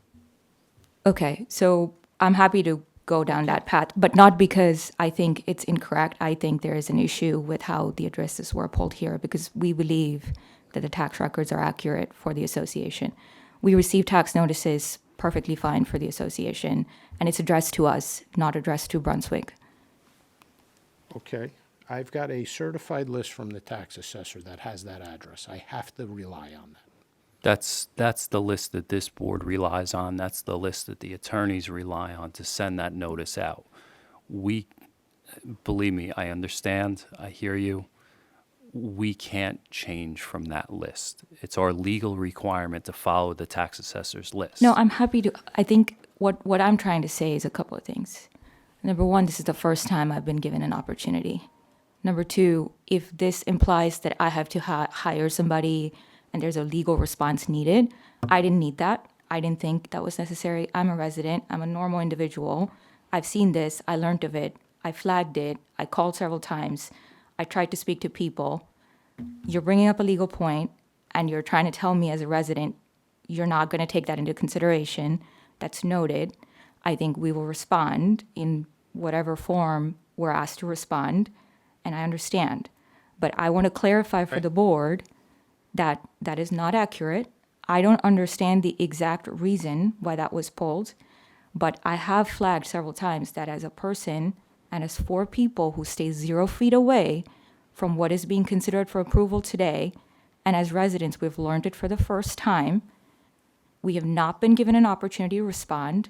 There's a legal requirement, we're told, that the notification is essential. There's common sense in that everybody here is aware that we live there, they know our names, we're taxpayers, and we receive tax notices. And we keep our condominium documents updated, and I can vouch for that. So let me just say this. In the packet, there's a certified mail receipt for 415 Monmouth Street Association at 112 Brunswick, Unit 1, which is, by the way, Stonebridge Group Realty. So I don't know if they oversee your condo association or if they were involved from the get-go, but there's a stamped certificate of receipt from the U.S. Post Service, which I don't particularly. Sir, do you think- believe there's fraud or No, I don't. issues that No, I don't. exist? No, I don't. Okay. Well, I this is what can gotta tell deal you with. we're. Oh, sorry. So, ma'am, I guess let me just say it this way. Your point is noted for purposes of the record. We're not going to debate whether or not the tax list that we have and the notice sent to that tax list is accurate or inaccurate. The tax record is what it is. The certified mail went to the addresses on that list. The list has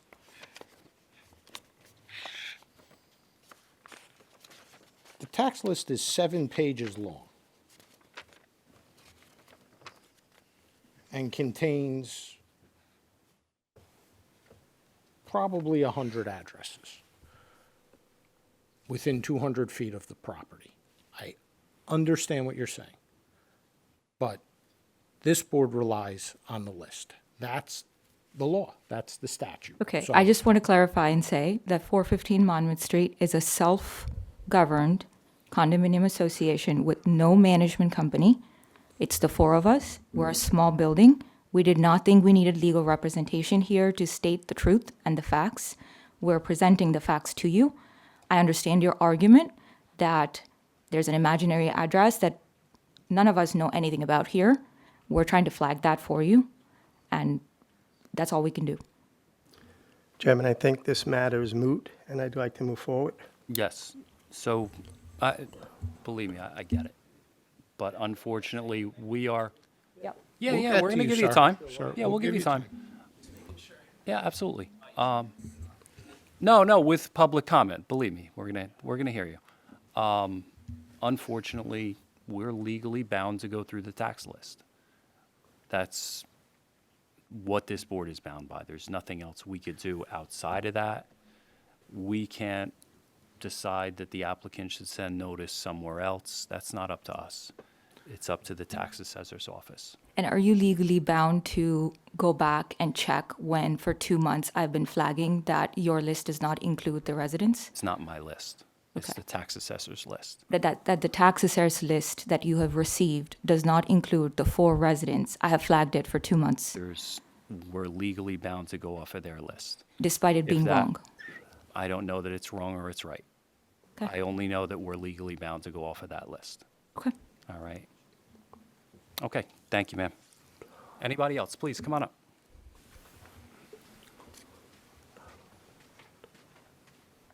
Raise your right hand. Do you swear or affirm the testimony you're about to give in this proceeding will be the truth, the whole truth, and nothing but the truth? Yes. Thank you, and state and spell your full name and provide your address. Sure. David Trabka. It's David Trabka. I own Unit 2 at 415 Monmouth Street. I don't reside there. My mailing address is 1425 Hudson Street. That's in Hoboken. It's 07030. Mr. Trapka, good evening. We have 3 minutes for you, sir. Thank you. I guess the one question I'd put out there in advance, I own this unit outright. I get tax mailings. I don't understand how I, as the owner of this unit, wouldn't be on that tax list. Again, we live in that building. The taxes are not paid by the association. I don't even know if that's our association or 415 and a half, which is the address next door, which is the vacant building now. I'd like to reiterate some of the points that have already been talked about.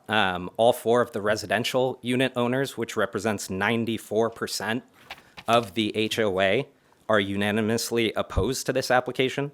And we have found it to be in violation of the bylaws governing 415 Monmouth Street. This recommendation is driven mainly by 3 issues that I'll bring up that we've identified. I know the bylaws are not in the jurisdiction of this board, but I'd like to add that under Article 5, Section 8H of our bylaws, it states that owners will not permit anything to be done or kept in their units that would increase the rate of fire insurance on the unit or on the condominium as a whole.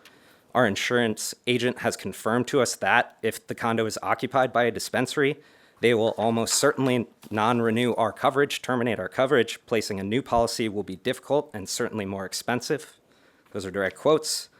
Article 5, Section 8G of our bylaws state that owners will not take any action that would jeopardize the soundness or safety of any part of the condominium property or impair any easement or right pertinent to it or affect the common elements without unanimous consent of all unit owners who might be affected. As we were informed by our insurance agent when assessing the impact on our master policies, he acknowledged the additional risks of a business like this. The increase in foot traffic at the location would cause more wear on the building, increase in sound disturbances, and is also allowed to operate as late as 11 p.m. at night. The majority of transactions are done in cash, so at any given time, there will be a substantial amount of money in that space, making it a higher risk and more attractive target. And the required armed security introduces potentially a live weapon to our building that otherwise would not be necessary on this property. And to reiterate, no direct notification was made. I understand that there is some kind of loophole here where our names were left off the tax list. But we only learned of this planned business from a neighbor, again, about 2 to 3 months ago, after the business had already applied and received the cannabis license and was over a year into its process.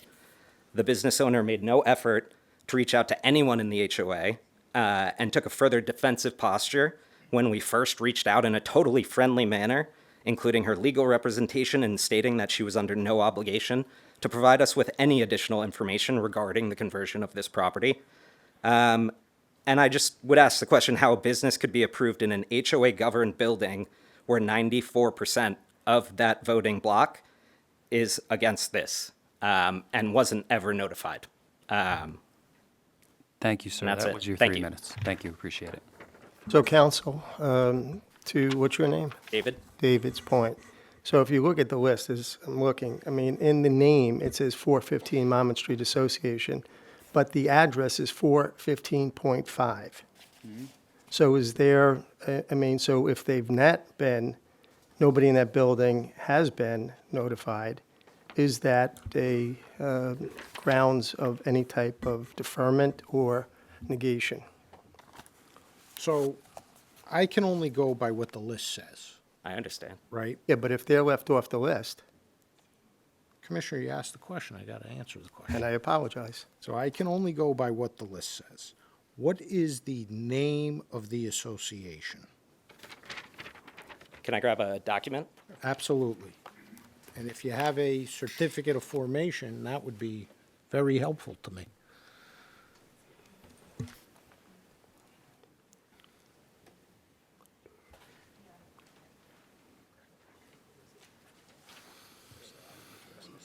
We can't be looking stuff up on the internet, counsel. Let's see if I have anything that states it directly on it.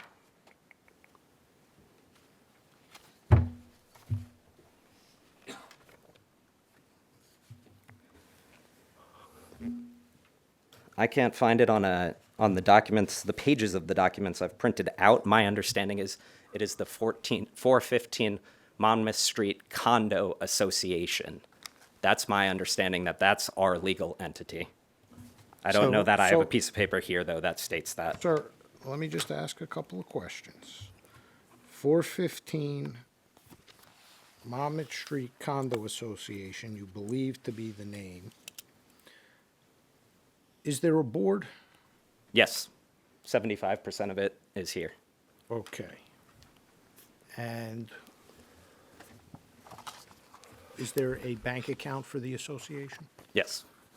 And does anybody have the corporate records with them? Do you know? I could try and pull something up right now if, I don't know if we have a physical copy, though. We could submit it. Counsel, does your client know or agree that the name of the condominium association is 415 Monmouth? Yes, and we have here the master deed that's recorded with the county on it. Can I just see that?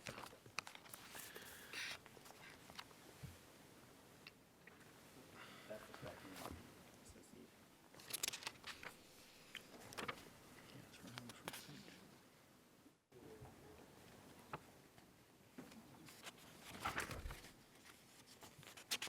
So just while you're looking at that, this issue of them not getting individually noticed was brought to our attention before the last meeting, which is why we purposefully asked to be tabled to the next one and sent specific notices, not just to the 200-foot list, but to the other 4 units.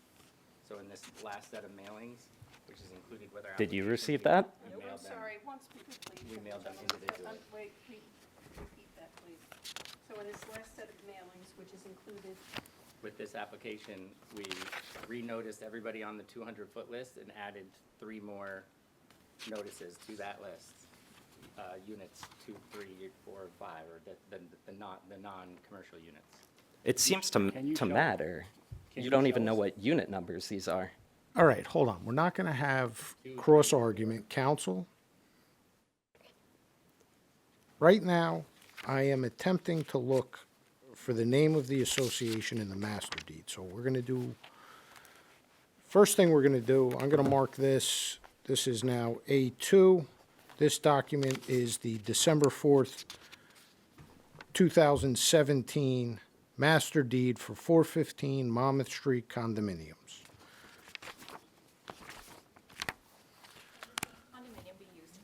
Ma'am, you can't just scream from the audience. Please, please.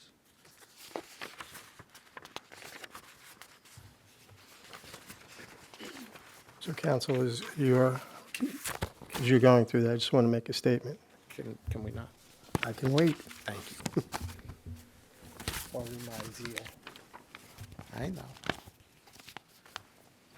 Counsel, you are saying in your November 7th mailing, you included mailings to the individual, To the individual units, that's right. okay. Because we were legally obligated to. Understood. Counsel, we're not going to debate the law right now. We're just going to get some facts out here. Can I add for the record that the 3 owners in attendance here did not receive these? Sir, can I do my job? And then I was just adding for the record. you can get it out there, okay?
So Chairman, we do have 4 cards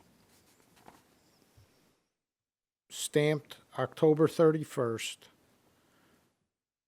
for 415 Monmouth Street Apartment 1, 415 Monmouth Street Apartment 2, 415 Monmouth Street Apartment 3, and 415 Apartment 4.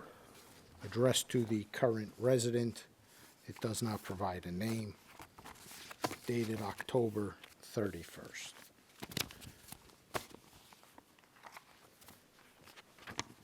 I am not seeing anything on the list for the 415 Monmouth Street Condominium Association.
I do have a digital copy of that formation document if you still want it, and there's a good way to provide it. And it does confirm 415 Monmouth Street Condominium Association is the name of it.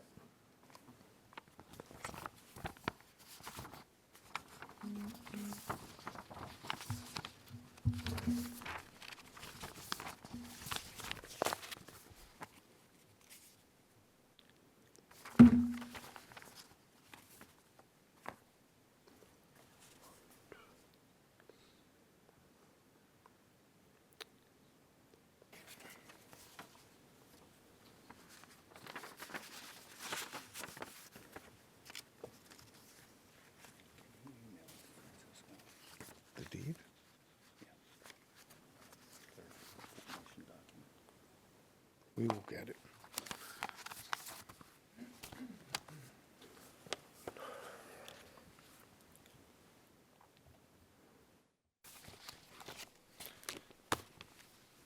Should be on the list. Should be on the list. It's not on the list.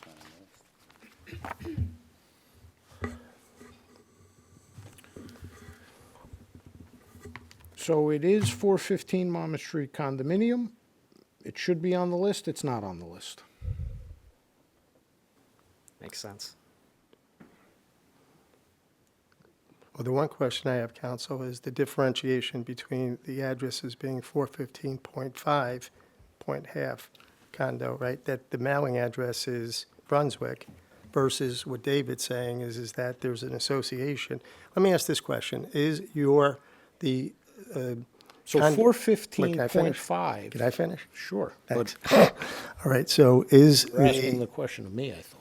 no, I'm asking David. So is the 415.5 condo association that has a mailing address of 112 Brunswick the legal entity that which you and your condo owners in 415 flat report to or associate with? No, as far as we can tell, there's a building next door at the address 415 and a half.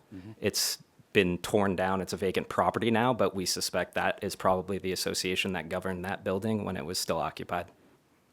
Thanks. And has nothing to do with our association. So my question to you, counsel, is that if the city assessor's record doesn't reflect the 3 additional units that are at 415, period, no 0.5, and yet this 415's on the list, 0.5, but they're not, is that a legal quandary that we have to grapple with? So, yes. The board's going to have to make the decision. What is clear to me is 415 Monmouth Street condominiums is a legal entity. It is the entity that this gentleman and the other members, as well as the applicant, are unit owners of. The list does not recognize it. They appear to have been sent a certified mail to that address, addressed to current owners, and it's a failure in the records that this association and this address is not on the list, and out of an abundance of caution, in light of the fact that they are challenging the notice, I think the proper thing to do would be to carry the application and set it down for another hearing to correct the notice. They've obviously voiced their concern about having received the notice. So that's where I'm at on it, but I don't know what the chair and the board wishes to do. I think we need to have the list addressed by the assessor. I am having a hard time understanding why this block, this lot, this association is not shown on the list. This is the property address. It's shown on the map. The block and lot are not on the list. Forget what name and where it should go. And that's the problem. That's the problem here is there's 2 different condo names. I wasn't aware there was a .5 until your testimony tonight. Nice work. But being that they're both listed as a 415 Monmouth, one is condo association, one is, I forget what the other one is. But 415.5 is lot 17. So we have to look at lot numbers now. And This is lot 18. And it goes from lot 17 to lot 19, which is 413 Monmouth.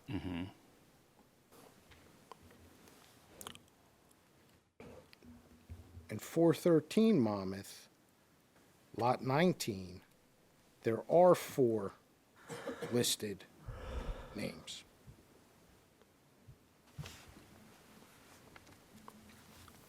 but that's 413. There is no question this is 415. And there is no question 415 does not appear on the list for 415 Monmouth Street, Block 9902, Lot 18.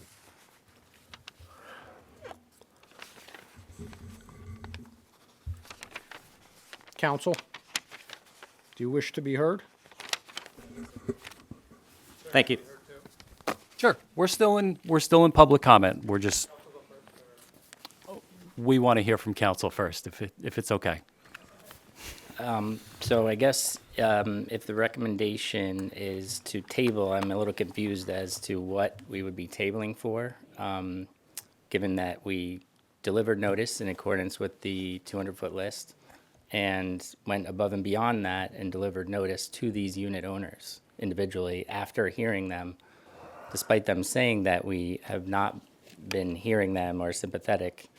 That's the reason we postponed to this meeting.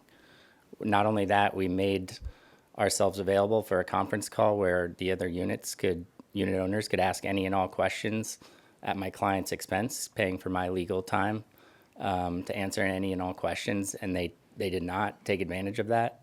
One person, 2 people dialed in. Of the 4 unit owners, only 1 asked questions. So a little surprised to hear such a message of, this is the first they've been hearing of this, and it's their first chance to object. We purposely got out in front of this and asked if there were any concerns that we could address. And we answered every question on that conference call. And so, them questioning parts of our project, it just feels like this is an effort to delay and stop something that, if they were wanting to provide the input I think they're trying to provide now, that should have been provided at the Cannabis Control Board meeting phase. And is it unfortunate that, many residents can have a dispensary come right next to them without getting notice of that until it's pretty far along in the process? Yeah, that stinks. I'm sorry for them. But it is the process we have right now. So, counsel, what was the date on the conference call? That was toward the very end of October. I want to say October 30th. And then the next day we started sending out all the notices again for this postponed meeting. And we included those unit owners specifically in response to their concerns about not being noticed. Okay. So I would like to say that any sort of movement or momentum to table this, I think is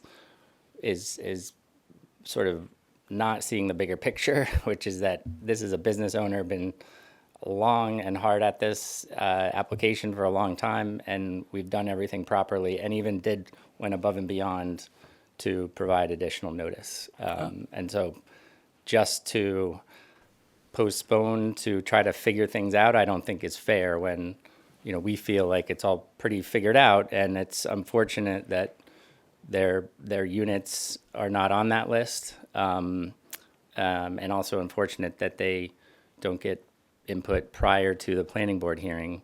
Well, they do provide input, but they just don't get an official notice until this stage. But that is what it is, and so I don't think it's appropriate to table. Okay, thank you, counsel. So, we often hear about condo associations being served notice and the residents of the property doesn't get served notice. The October 30th conference call, if only 2 residents were there and 1 spoke up, I understand the residents' concerns here. These are now my concerns. These aren't just the resident concerns. This is the board's concerns. So my concern as board chair is that the notice is deficient. And I think this should be explored. If we're wrong, we were wrong, but we did our due diligence. Okay? So that's my concern tonight.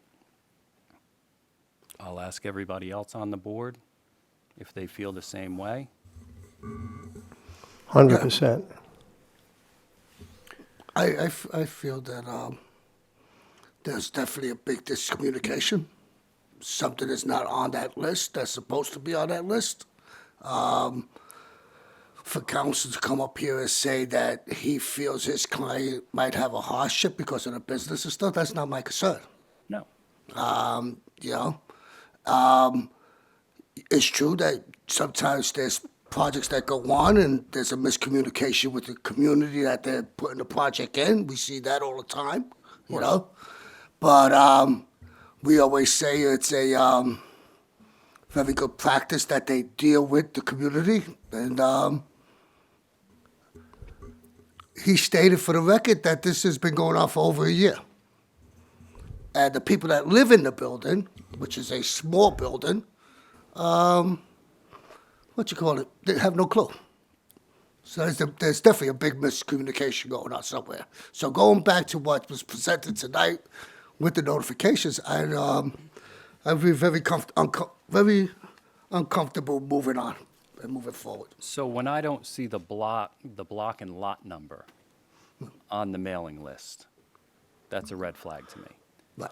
There's always entities and different entities, and real estate is a And I would like to state it's a this. whole I would shadow like to state this business for the full of record. entities, but but this, you know, we go by, you know, let's go by address, let's go by entity name, but what it boils down to is lot and block number. That's right. The lot and block number is not on that list, so that causes me to have concern. And I would like to say just for the record, and everybody know, a lot of council that's sitting in that audience and everybody on this board knows that this area we're talking about was my playground as a child, you know, and the lots that are those alleyways is where I ran. And all I bring that up is for one reason, to have a 307.5 Second Street or 307 Second Street is normal in downtown Jersey City. To have a half number in downtown Jersey City is a normal thing. My brothers live at 307, you know, at address like that. So I agree with the chairman when it goes by that block number. Just because the address got confused, that's irrelevant. It went by that block number. And this one didn't, so I still feel that moving on, I would be uncomfortable with. Okay. So, this is different, this is unprecedented, so if we could have, What happened to we have three people here gentleman? from that building? Come on up, guys. This is different, please, I should say. So could we provide contact information to Are you council? comfortable stating your, well, you've already, you haven't stated your name yet. sir. Yes. My name is William Murdoch. I'm a owner and the husband of Swati Mathapali here. Swati Rao, I think is what she went by. So I am. Hold on, sir. Oh, sorry. Yes. 1 second. So you own the unit with her? Yes, we are co-owners, husband, wife. Yes. Okay. Okay. And sir, obviously you own the other unit. Unit 2. Okay, so we have two Not two owners unit here, two representation, units here, okay. The other two are not here. One is caring for their child, and the other has some sort of conflict. No Yeah, worries. they can- Looking at they can- three Yeah, no people, worries. I just want to make sure. Yeah, no, Yeah. Yep. I just want to make sure. So, ma'am, we got your name on the record, and you're in which unit? Unit 3. Unit 3. And sir, you own unit, 2. but your address is not the property address. No, I have rental tenants, long-term rental tenants. So, does all of your mail go to your Hoboken address? Yes, I've been there for 3 years now. Mail was originally forwarded, but everything's going to that address, including tax bills from the city of Jersey City. Where does the condominium association mail go to? Okay. My understanding, to my best knowledge, 415 Monmouth Street, Unit Number 1, is where it had been historically. I could answer. Do we want to, Yeah. Let's do we swear want to him swear in. him in? He's Come on, here, sir. come on. Let's just get you sworn to get you sworn. Great, I missed the Raise process. your right hand if you please. Do you swear or affirm the testimony you're about to give in this proceeding will be the truth, the whole truth, and nothing but the truth? I do. And your full name, spell it, and address. William E. Murdoch III, William, middle initial E, Murdoch, Murdock III. And my address is 415 Monmouth Street, Unit 3. Thank you. So the association mail should go to Unit 1. Nobody standing in front of me owns Unit 1, right? That is correct, but not all mail goes to Unit 1. We all have split responsibilities. For instance, the insurance goes to Unit 3. I'm in charge of the insurance. There's other pieces of mail that we just send straight to 415 Monmouth Street, period, and then it goes to one of the units, and then we sort it So out. it doesn't work that way, okay? Yeah. You have an entity. Yes. It has to have a registered address. I believe the entity is Unit 1, yes. Okay. So for our purposes, the mail for the association is going to Unit 1. Okay. Council, we're going to do new notice. We're going to send it to Unit 1 for the association and to each of the unit owners. I want you all to write the spelling of your name and give it to council so that he can get it to you. There's a very good chance that notice will go out tomorrow, and we will be back here at the December 10th meeting. So here's the question. Yes. Is this hearing, we're in public comment now. Is this hearing carried with testimony taken? We're renoticing and we're starting over come December. Okay, so whole new presentation. Whole new presentation starting December. I can't tell the notice issue, it's jurisdictional in nature. Sure. I've got an issue, I can see it with my own eyes. The board is not comfortable moving forward with this discrepancy. I want you to talk to them, I want you to talk to these fine people. I am concerned about whether or not you folks were the folks that interacted in some kind of a telephone conference or not. I don't know how the association is being ran in terms of who's collecting money. Obviously, this is another unit owner within your association. You guys should be communicating with each other across the board on all sorts of issues. So, But counsel, can I make a statement pertaining to that? So if we're saying that somebody gets letters for insurance and we don't know who the owner of apartment one is, and we're going to default to allowing them to communicate between themselves, that may be nice and, so forth. But in terms of correcting the assessor's list, wouldn't it behoove one of these three people to contact the assessor's office? Absolutely. And provide them documentation as to what is the legal entity called the 415 Condo Association? So it's on the list, and that whatever your legal body is, a corporation, then it gets the mail if it's Unit 1 or Unit 2 or Unit 3 or... Could I respond to that? well, so, Commissioner, here's my point. I don't know that the records are wrong in the tax office because none of these people appear on this list. Not the association and not the unit owners. So yes, you should call them, but this gentleman says that he's getting official tax mail out of the tax office at his Hoboken address. So he believes that his mailing address in the tax office is correctly recorded. Sir. Why it's not on the list, different question. I can confirm that the two of us get mail at 415 Monmouth, Apartment 3, from the tax assessor. And if you go look, there is a Block 18 lot, whatever number we are, 3 there. You Right, can find it. qualifier. With our names on it. So I don't know why it's not showing up on that list, but in their database, we are there.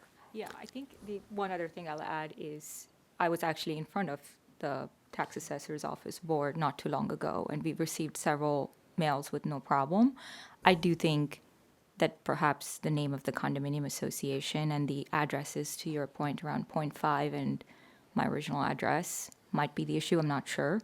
But we certainly get, all four of us get individual mail from the tax assessor's office on a regular basis. You get your tax bill. Yes. Always. Yes. They haven't missed Always. Yeah, no. Less concerned about the U.S. Postal Service, more concerned about the fact that it's not on the list. Right. Yeah. That is concerning. Sure. So it Counsel, wouldn't- last word to you. So let me say, it wouldn't hurt to get your individual units on there, as well as getting the condo association. Yes. So to whatever degree a condo association is functional or efficient, that, you know, that's a barometer base, you know, that individuals will, you know, determine. But, you know, actual addresses, legal documents, those are, because here's what will happen if it doesn't come back, and correct me if I'm wrong. If it's not on the list come December, and they sort of, you know, hash whatever their differences are out, but it's still not on the list, is that a moot point? Council's going to renotice. I'm concerned that it's not on the list. Well, I'm There should concerned. be 4 units and the association on the list. Well, I'm concerned because there's 3 certificates of certification at the bottom of the notice that council is on record saying that they added it to it because he didn't have to do it, and yet they're saying they never received it. So I'm equally as concerned with the assessor's office and with the U.S. Post Office. The former president said, trust but verify. So I would verify, and not necessarily Well, trust. and so we're all clear, the obligation is to mail it. There's no guarantee the post office gets it to you. So even the ones that say current owner with the 415 Monmouth Street, number 2, 3, perhaps your tenant got it, you guys didn't get it. It was mailed October 31st, 31st. from New York. Which is in accordance with the law. Maybe it'll come tomorrow, maybe it'll come in a couple of days, I don't know.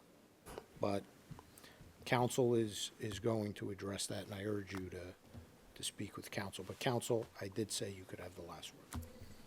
Yeah, so I just want to make sure I'm clear on our marching orders. Renotice, get a new list, but in addition to the list we get, make sure that there's 5 more addresses on there, 1 for each of the units and 1 for the association at the property. Is that right? Correct. And your client should be on the list. Yeah, I think she would not dispute that she got it. But she's But not it's on not the on the list. list. Yes. I did not see her name on the list. Including her unit, but yes, we will, But that's, make sure that's on there. that's one of the concerns. Right. Again, that's not on the list. Yeah, no, I agree. It seems like a mistake. And Chairman, you mentioned the block and lot needing to be on there front and center, or it's a red flag. I'm just saying on the tax assessor's list, when your property isn't listed by block and lot number on the tax assessor's list, that's obviously a problem. I cannot find on the list block 9902, lot 18. I cannot find block 9902, lot 18, qualifier 1, 2, 3, 4, or 5. Okay, I'll make sure those are on there. And when I say I can't find it, it's not on the list. And let me just end by saying, in the packet that was uploaded, there's a statement from Warrior Weed about community impact and social responsibility.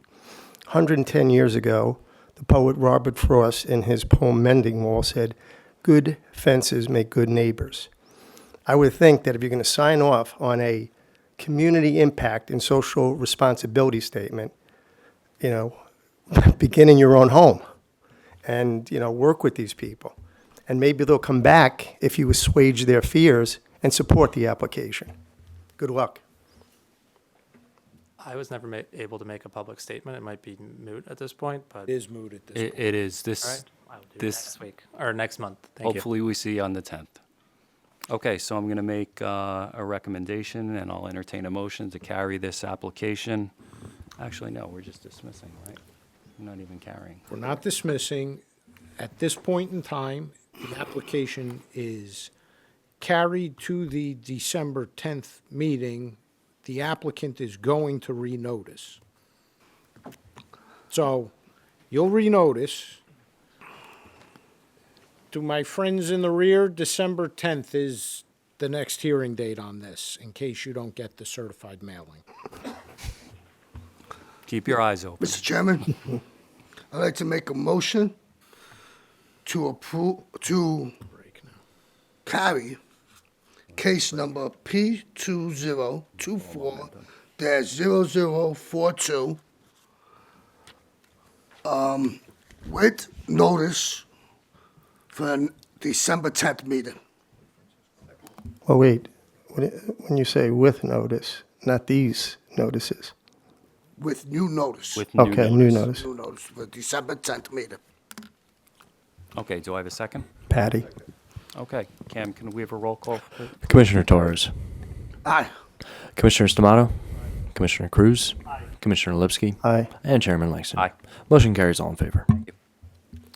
Guys, we need a quick break. Maybe 5. We'll be back in a couple.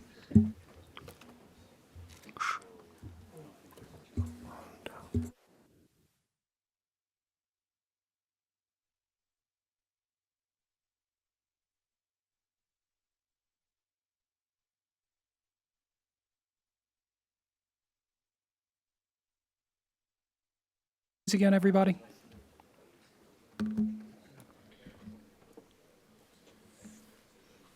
Okay, we're going to entertain some adjournments at this point. Come on up, sir. Is that mic on? Green light on? Now it is. There it Okay. is. Adam Lazarus of Prime 2 Villa Maselli here on behalf of Benjamin Wine. We are seeking to adjourn 2024-0090 to the December 10th hearing with preservation of notice, please. 0090. To the December 10th meeting date with preservation of notice. Okay, so everybody in the audience, if you're hearing an application come up right now that is adjourning, we're going to give a date. It's most likely going to be December 10th. You will not receive new notice. This is your notice if that application isn't being heard tonight. I thank you for coming out. I don't know what you're here for. We might hear it. I don't know. So that's item 22. That's for 34 Jefferson Avenue. So if anybody's here for 34 Jefferson Avenue, we're carrying that to December 10th. Thank you, sir. All right. Thank you very much. Have a good night. Mr. Harrington. Thank you. I have 2 matters to carry. First one is number 21 on my agenda, P2024-0038, 174 MLK Drive. Would ask that that be carried to December 10th with preservation of notice. Okay, thank you, counsel. So 174 MLK Drive is being carried to December 10th. 174 MLK Drive. Okay, and then the next one I don't think we're getting to either is number 20, P2023-0055. If I could have that moved to December 10th with preservation of notice as well. Okay, thank you, counsel. So 326 Johnston Avenue, case P2023-0055 is carried to a date December 10th, and once again, you will not receive new notice for that. This is your notice. Anybody else? Okay. Thank you. Thank you, counsel. All right, so let's move on to item 15 tonight. Is case P23109, is a preliminary and final major site plan for 314 MLK Drive.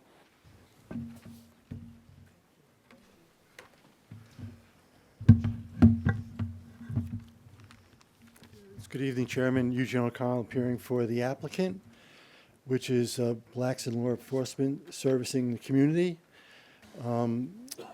This is a notice case, and I have notices.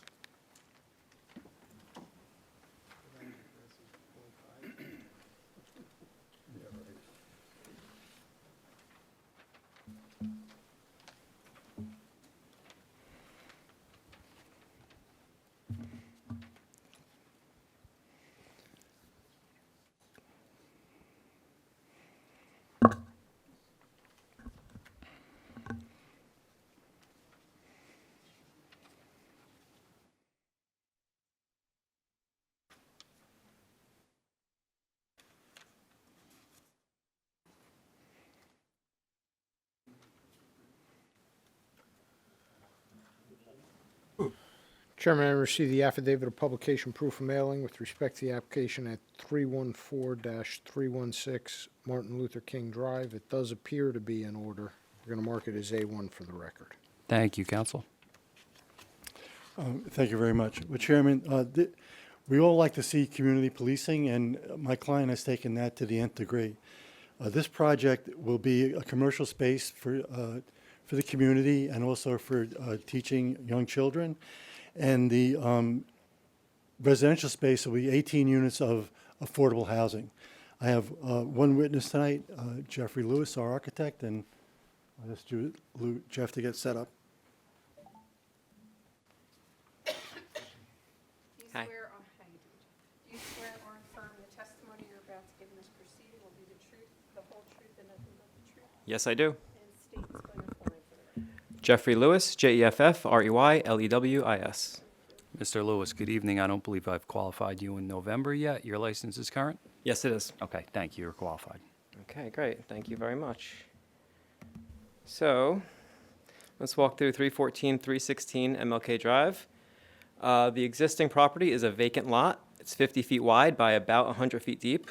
We're not asking for any variances with this proposal. And what we are proposing is a 5-story mixed-use building. It has a 1,176 square foot ground floor commercial space. There's also an additional space that Jean mentioned in the back. It's 970 square feet, and it's kind of an office/classroom space that's going to be used for community outreach by the building owner. And then lastly, we do have 18 residential units. 2 of these are studios that average 412 square feet. There's one bedroom that averages 795 square feet. And there are 15 2-bedrooms, which average 839 square feet. Okay, I'm going to move on to the site plan, which is going to be on the right side of this drawing. We are proposing 1 new street tree in front.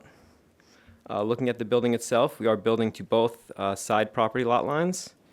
We are setting back the building on the ground floor in the front, and we're using this space for 2 planting areas and then a few paver walkways into the building. In the back of the building, we do have 2 more planting areas, 1 along each side. And then we have some private patios in the rear yard, which are enclosed with 6-foot wood fences. Moving to the drawing on the left, this is our cellar plan, as we do have a cellar in this building. There are 2 stairs and an elevator in the building. They all go to the basement, cellar. Down here we have our meters, our sprinkler room, as this is a fully sprinklered building. We have a commercial storage space, which is accessed directly from the commercial space on the first floor.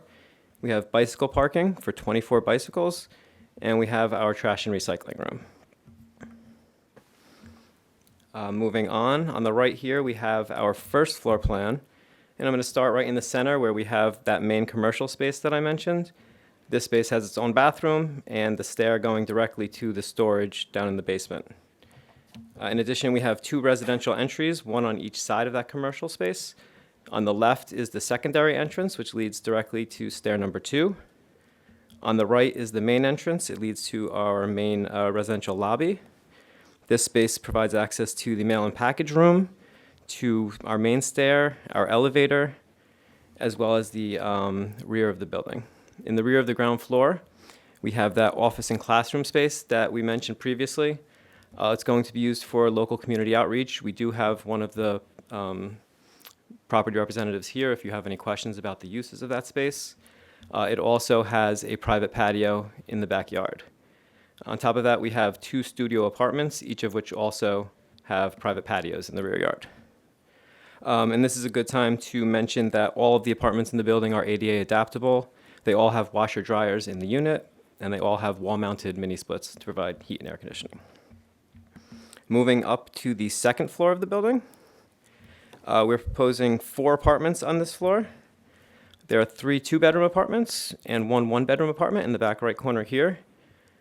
We're also adding 2 window wells to provide light for the second bedrooms. We're providing new inset balconies at the front to provide outdoor space for the front units. At the back, we are bringing the building 5 feet. We're taking 5 feet off of the existing building, and we're using that roof space to provide 2 terraces for the 2 rear units. Moving to the upper floors. On the right here, we have the 3rd, 4th, and 5th floor. It's very similar to the second floor. The main difference is the 1-bedroom apartment was turned to a 2-bedroom apartment. So there are 4 2-bedroom apartments on this floor, on each of these floors, excuse me. And in addition, we have 2 3x8 balconies off of the rear living rooms in this plan. Looking to the roof plan, the roof is served by both stairs and the elevator. We have a centrally located common roof deck that is 604 square feet total. It's buffered from the front and the rear by green roof trays that total 1,900 square feet. There's also some HVAC equipment up here, which is screened from the roof deck by 42-inch high wood fencing. Here we're moving on to the building elevations. I'm going to start on the right with the front elevation. So our 2 main finishes are both brick. At the ground floor, we have an oversized darker gray brick. And then above, we have a standard smooth red brick, which is a red brick blend. All of our windows and doors are black aluminum framed. At the upper levels, these windows and doors have cast stone headers and sills. We have black aluminum railings at our balconies. At the top of the building, we have a 42-inch tall black aluminum wrapped cornice. Sliding to the rear of the building, to the left, our sole finish is a white vinyl siding. Again, we have black frame windows and doors and black aluminum railings at the balconies.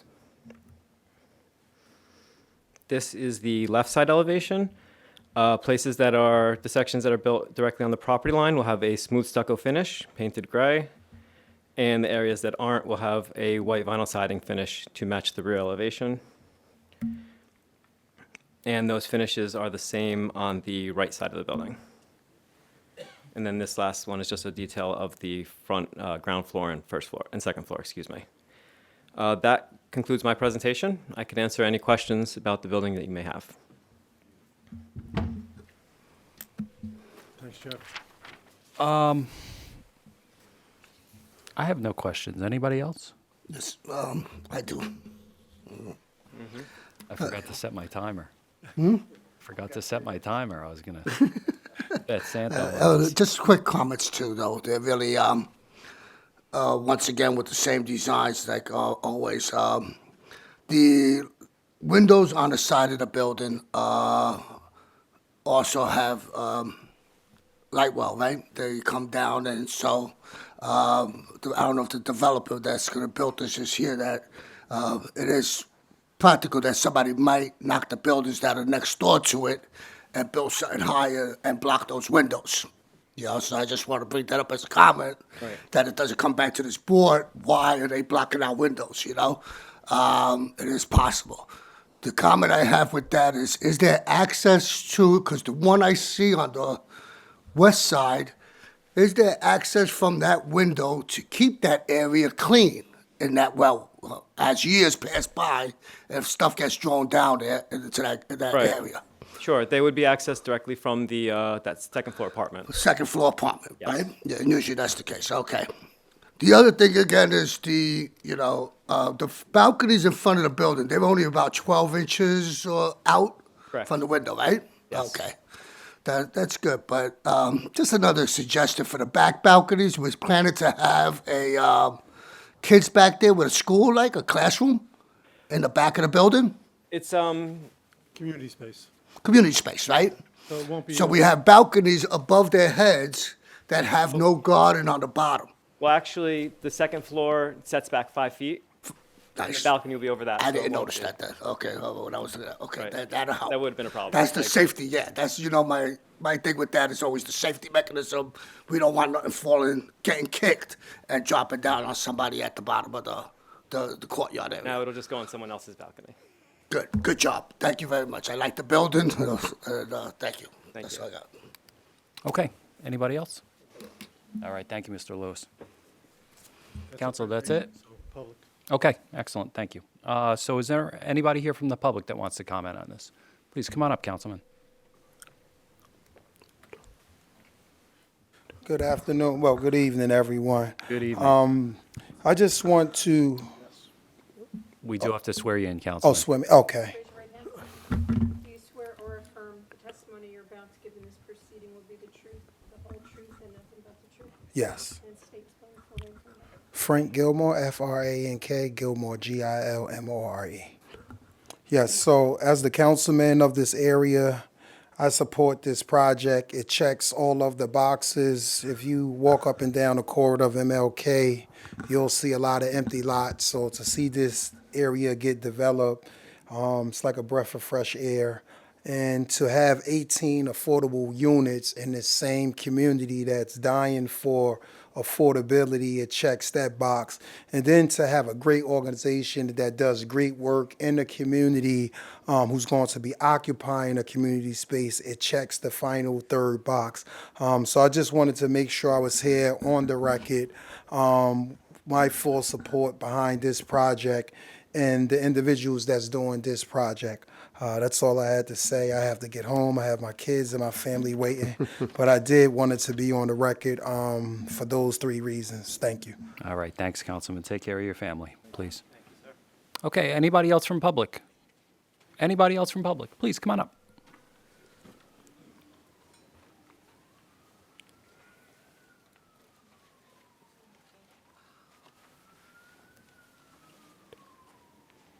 My name is Diane Gibson.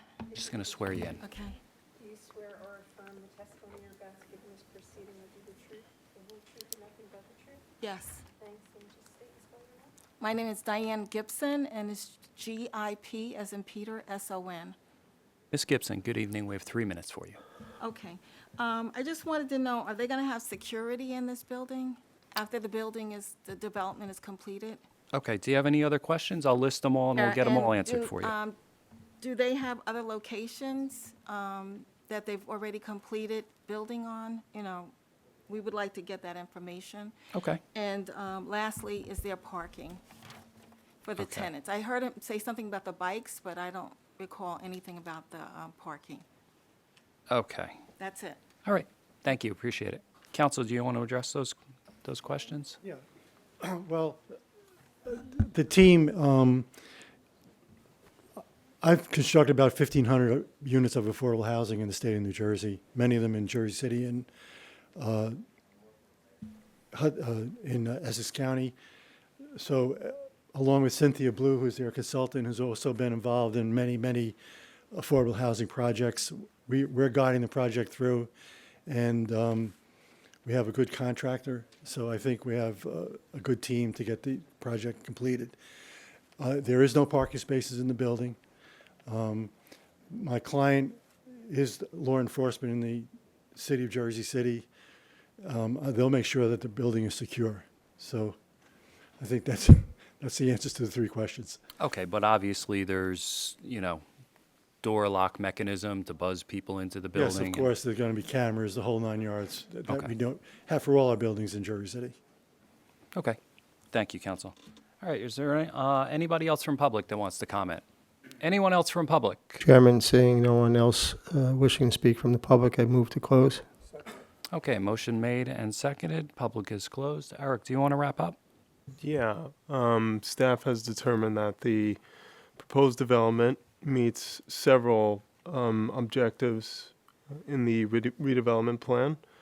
And to kind of touch on the parking component specifically, one of the objectives in the redevelopment plan is actually about parking, and it's about the reduction of basically reducing automobile dependency. So with this building not proposing any parking, it's actually something that is good for the area.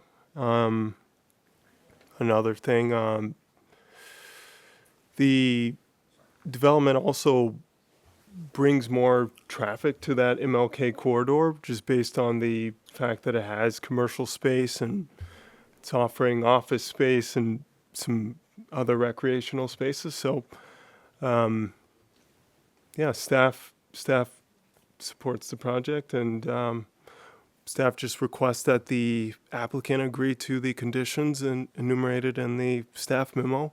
Applicant agrees to the conditions, and we'd like to thank Eric Beasley for shepherding us through the application process. Thank you. All right. Staff thank you. recommends approval. All right, thank you, appreciate it. I'll entertain a motion.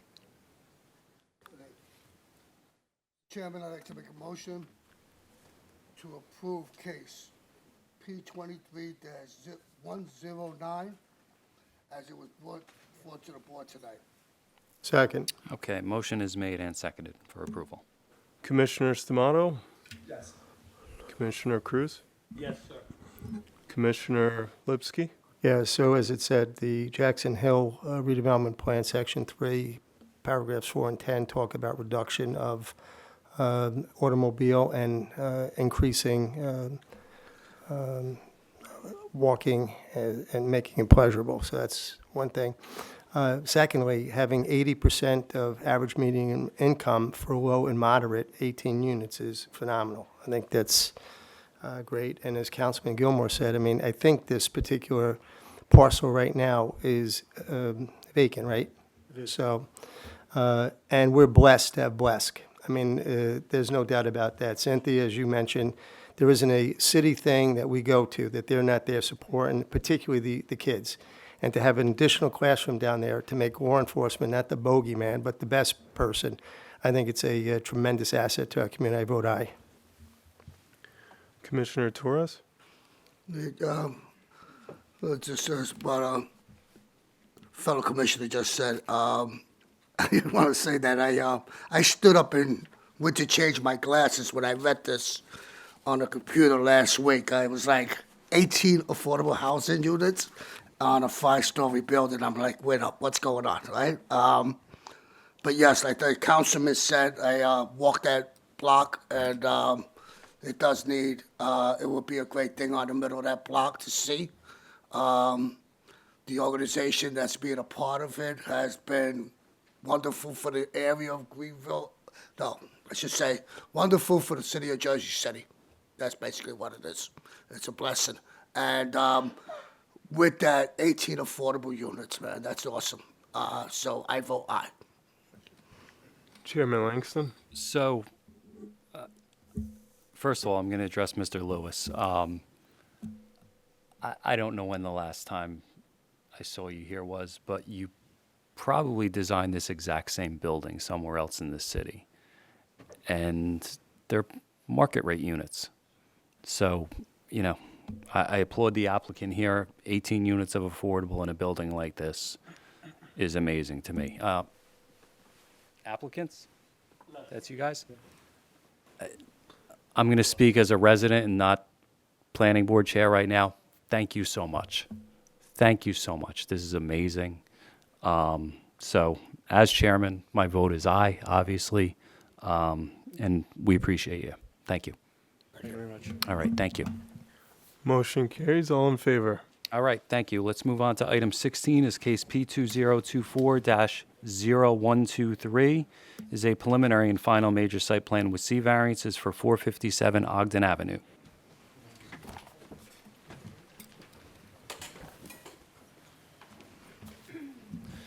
Good evening. Good evening. Mr. Chairman, members of the board here. My name is Duncan Prime.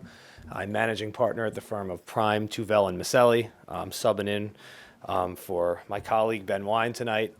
We represent the applicant, H2O Development, with reference to our application here tonight. The property that is the subject of the application this evening is located at 457 Ogden Avenue, also known as Block 1703, Lot 35 on the city tax map. This property currently has a two-story residential dwelling on it. The property as it stands does not meet several of your city's R1 neighborhood housing zoning district standards. As you'll hear in testimony, we are proposing a brand-new addition, which is technically 4 stories, but as you'll hear, it's really 3 stories plus a basement. We meet the height requirement. And it provides a significant improvement to what is out there now, not just aesthetically, which it obviously does, but also to your zoning code. We're going to hit that with our planner. We're bringing this site into conformance and making it look good, which is a double win here. 2 variances, as you'll hear. One is for the stories permitted, which I just referenced. It's technically 4, but it serves, as you'll hear, as 3 plus a basement. And the second one is front yard lot coverage, which is a variance, but we're taking an existing condition, which is about 100%, and making it a whole lot better. So that's it. 2 variances. Other than that, it's fully conforming, bringing this site up to code, and delivering, a nice looking new building. So with that, I'd like to introduce my first witness, our architect, Mr. Patel. I'm going to get sworn here. And I've also got my notice package. Council. You can leave them up here. You'll check it, Mr. Chairman, right? I'll check it. Thank you. I'll check it.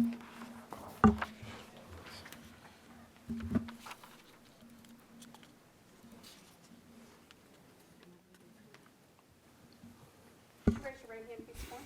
Do you swear or affirm the testimony you're about to give in this proceeding will be the truth, the whole truth, and nothing but the truth? Yes, I do. And if you could state and spell your full name. Avart Patel, A-A-V-A-R-T, P-A-V-A-R-T.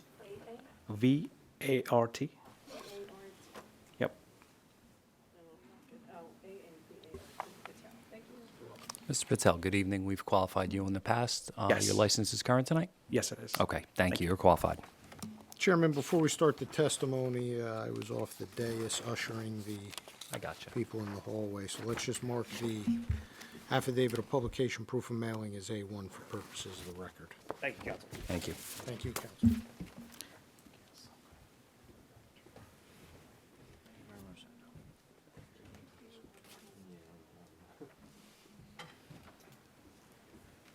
Let's see if this works. Technical difficulties here. No, it's the.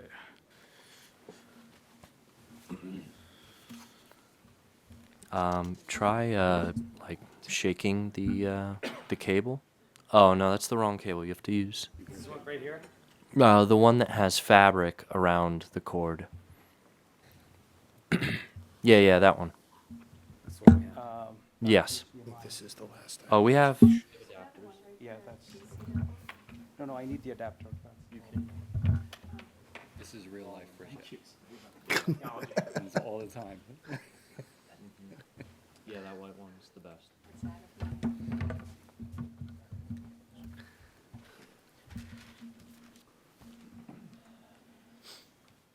Okay, you're good.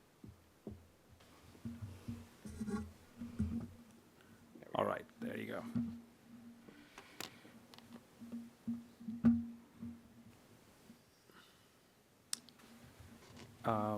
Okay, so as Council mentioned, the lot is about 3,750 square feet. It is located on Ogden Avenue, which is a dead-end street at this location, and as you can see, the current site has 2 structures: the primary building in the front, and there's a garage in the back, and on the left side of the property, there's a driveway leading to the garage.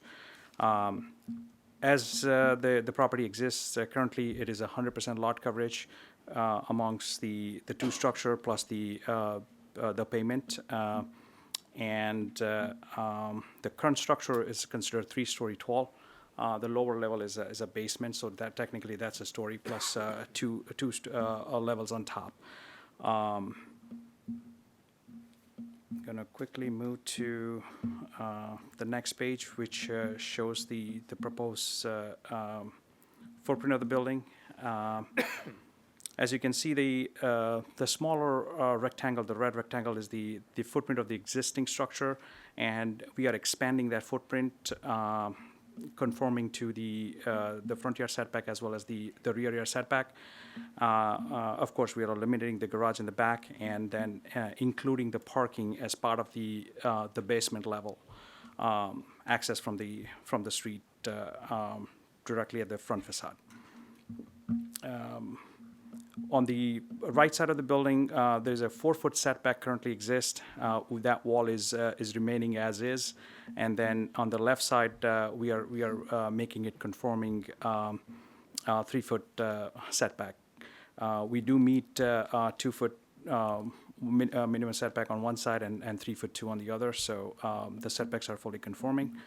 On the front of the property, of course, it's aligned with the existing front facade, and that leaves us with a certain amount of square footage. We do have to provide access to the garage as well as the steps to go to the upper level as well as the basement, and then a little bit of pervious pavers to go to the side yard leading to the backyard. The area remaining is where the landscaping and green infrastructure will be provided. We are a little deficient on that.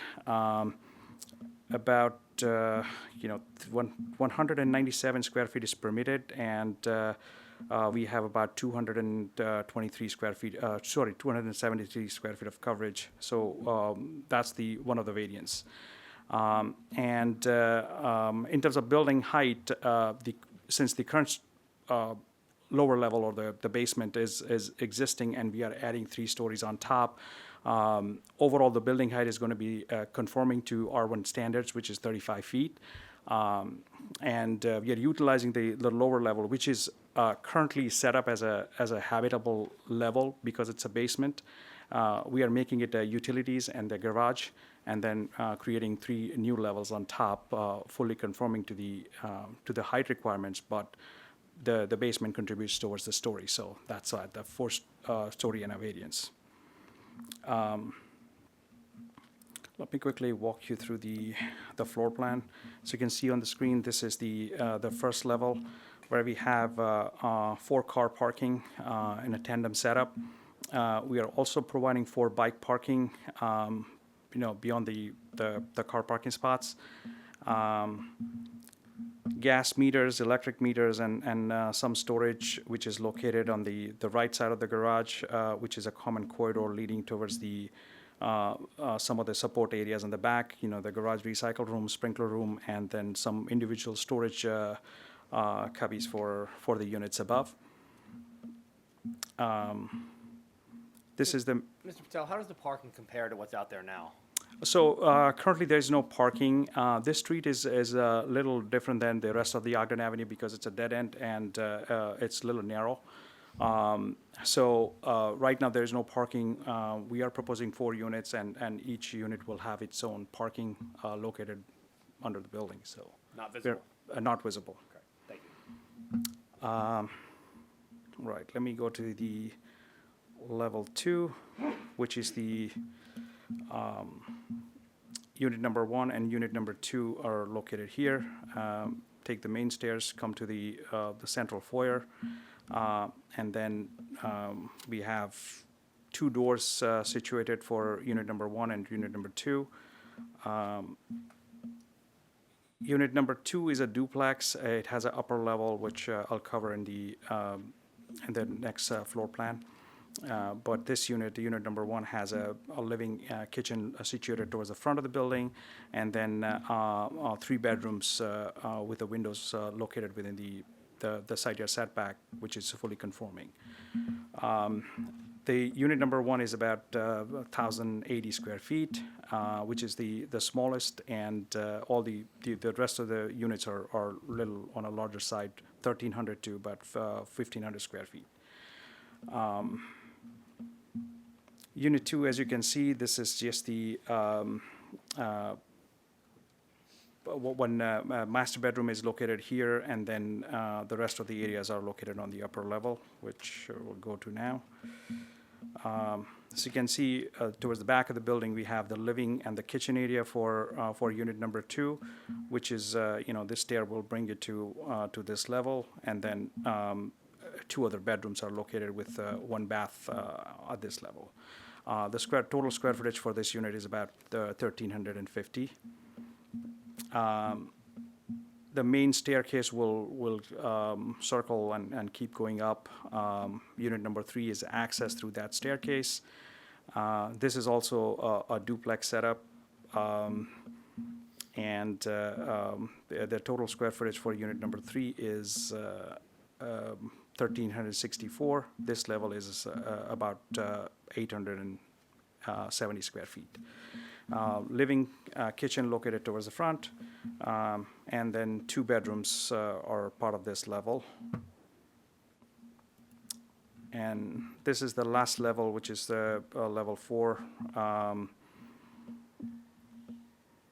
The back of the structure or the floor plan is as part of unit number 3, where we have 2 more, one more, master suite with the attached bathrooms, and then that staircase will also provide access for this unit to the roof area.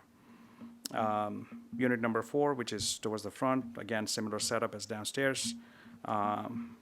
And then this wraps around the unit number 3 all the way towards the back of the building, and that also has access to the private roof deck. I'm going to quickly go to the roof plan. As you can see, the 2 staircases coming up, providing access to private roof decks. We are proposing the green roof towards the front of the building, which is the current requirement is about, I believe, 375 square feet. We are proposing 535 square feet of a green roof, which somewhat helps out with the lack in front yard landscape area.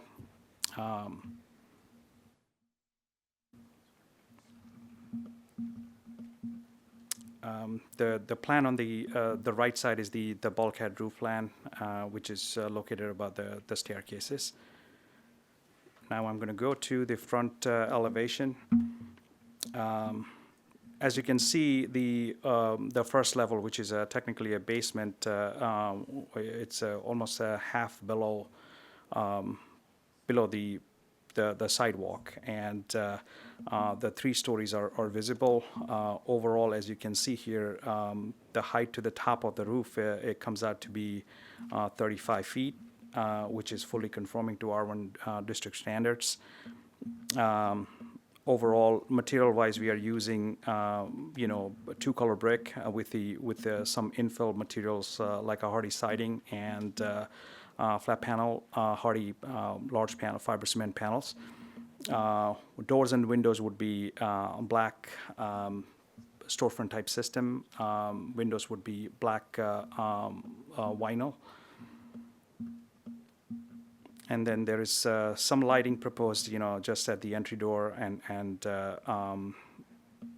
2 light fixtures, along the box bay, just to kind of accentuate the facade. Of course, the light would be fully compliant. It won't spill into any of the neighboring properties. The proper required cutoff. I'm going to quickly go to the rear elevation. As you can see, the smaller elevation on the left side is the existing, and then the proposed elevation on the right side. Similar treatment, horizontal siding, similar windows like the front facade. There is a door proposed from unit number 1, which provides access to the backyard. The other 2 units, upper level, will have access to the roof. This unit will get access to the backyard. I'm going to quickly go to the side elevation. As you can see, the grade gradually going up towards the back of the building. That lower level is more than 50% below grade, and really not set up for a habitable space. And that's the reason we are utilizing that as a garage and utility space.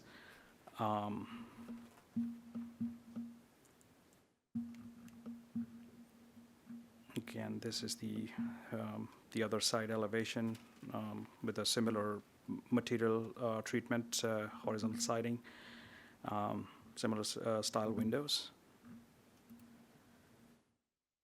I guess that concludes my testimony. Okay, thank you, Mr. Patel. Just a couple quick questions. I did notice that there was a new version of this plan uploaded to the portal today. Yes. I did not review that plan. Can you just tell us what the differences are between that plan and what was originally on the portal? Correct. So I make it a habit to not review plans at work. no, that's there was a typological error. The existing structure was described as a 2-story, but technically with a basement it was a 3-story. So Okay. we corrected that. Okay. And other than that, there's no other change. Okay. So is the building condos or rentals? It doesn't matter personally to me, but. Most likely it would be condos. Okay, so how is the parking handled? Are the individual spots deeded to certain units? Is it the door opens, you park whichever spot is open? Typically, individual spots are deeded to a unit. Okay, so if, let's say it's 1, 2, 3, 4, and unit 4 comes home and nobody's in there, they pull all the way up, right? So that's fine. Yes, that is, I guess, agreed upon as part of the condo setup. Okay, Yeah. so the keys will be left for the cars that are blocking in the second row, will be blocking in the first row. I guess that's a good question for the attorney who would figure out the condo situation, but typically it's it's pretty standard. Even the 2 families, you have a tandem situation. Sure. No, we So see it all the there's a- time. yeah, It's just absolutely. we have to ask the question. The answer is yes. Yes. Okay. Okay. So it's your professional opinion that there's enough room to pull a car out, get another car around it, and have, pull that next car in without blocking the sidewalk at all? Yes, the current width of the parking garage is wide enough where that can be done. I mean, as you can see that there is a little room left. So of course, if this parking number 3 is empty and someone needs to park at parking number 2, that won't happen. They have to park a car in space number 4 out Sure. and then go in. But yes, it is wide enough to accommodate vehicular movement in and out. Okay. All right, that's it for me. Anybody else? Yeah, well, for the chairman's question, so it can't be by deed, because if it's by deed, then I am parking number 4, I'm parking number 4. So if I come in early and I'm blocking parking number 2, and they're not there yet, I'm parking at parking number 4, I don't have the right to park at spot number 2, right? Yeah, that's correct. Correct. If it's by deed. Yes. So it's basically first come, first serve, You're entitled to a spot, just not the exact one. You're correct. it changes all the time. Correct, based on how it's laid out, yes. Then it's gonna be based on, middle of the night, I gotta step out, you're gonna trust me with your keys, or somebody in my family with your keys to move your car, basically. Yeah, And put that car back, and then I could take my car out. that's correct. Okay. That's the craziest idea I ever heard. I mean, I got an 18-year-old and I don't trust her with my keys. But, I know my wife wouldn't trust her with the keys, that's for sure. Yeah, that's basically, and then going back to a car parks in front on the sidewalk, is there enough room to have a car on that, in front of that garage without blocking the sidewalk? Just in case somebody, they do. Let me just. It's hard to tell. So currently there is, I mean, with a driveway, there's not going to be, I guess, in front of the driveway there is no. Back, because you got the driveway in the back, Yeah. yeah, with the carport, that's right. I got confused there, I'm sorry. All right, thank you, that's, you answered my other question, that was more important, thank you. Okay, anybody else? All right, thank you, Mr. Patel. I have one additional witness, our professional planner. Sure. Carolyn? And Ms. Wirstel, if you could just confirm that you know that you're still under oath, you've been sworn in, and are still qualified tonight. Yes, I acknowledge I'm still under oath and that I am still qualified. Okay, thank you.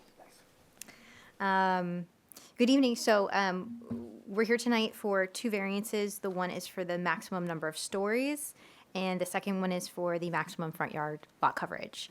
So as was explained, and as you can sort of see in the image here of the front elevation, this is an existing structure that has a basement. Basements are considered a story. So right now it's a 3-story structure.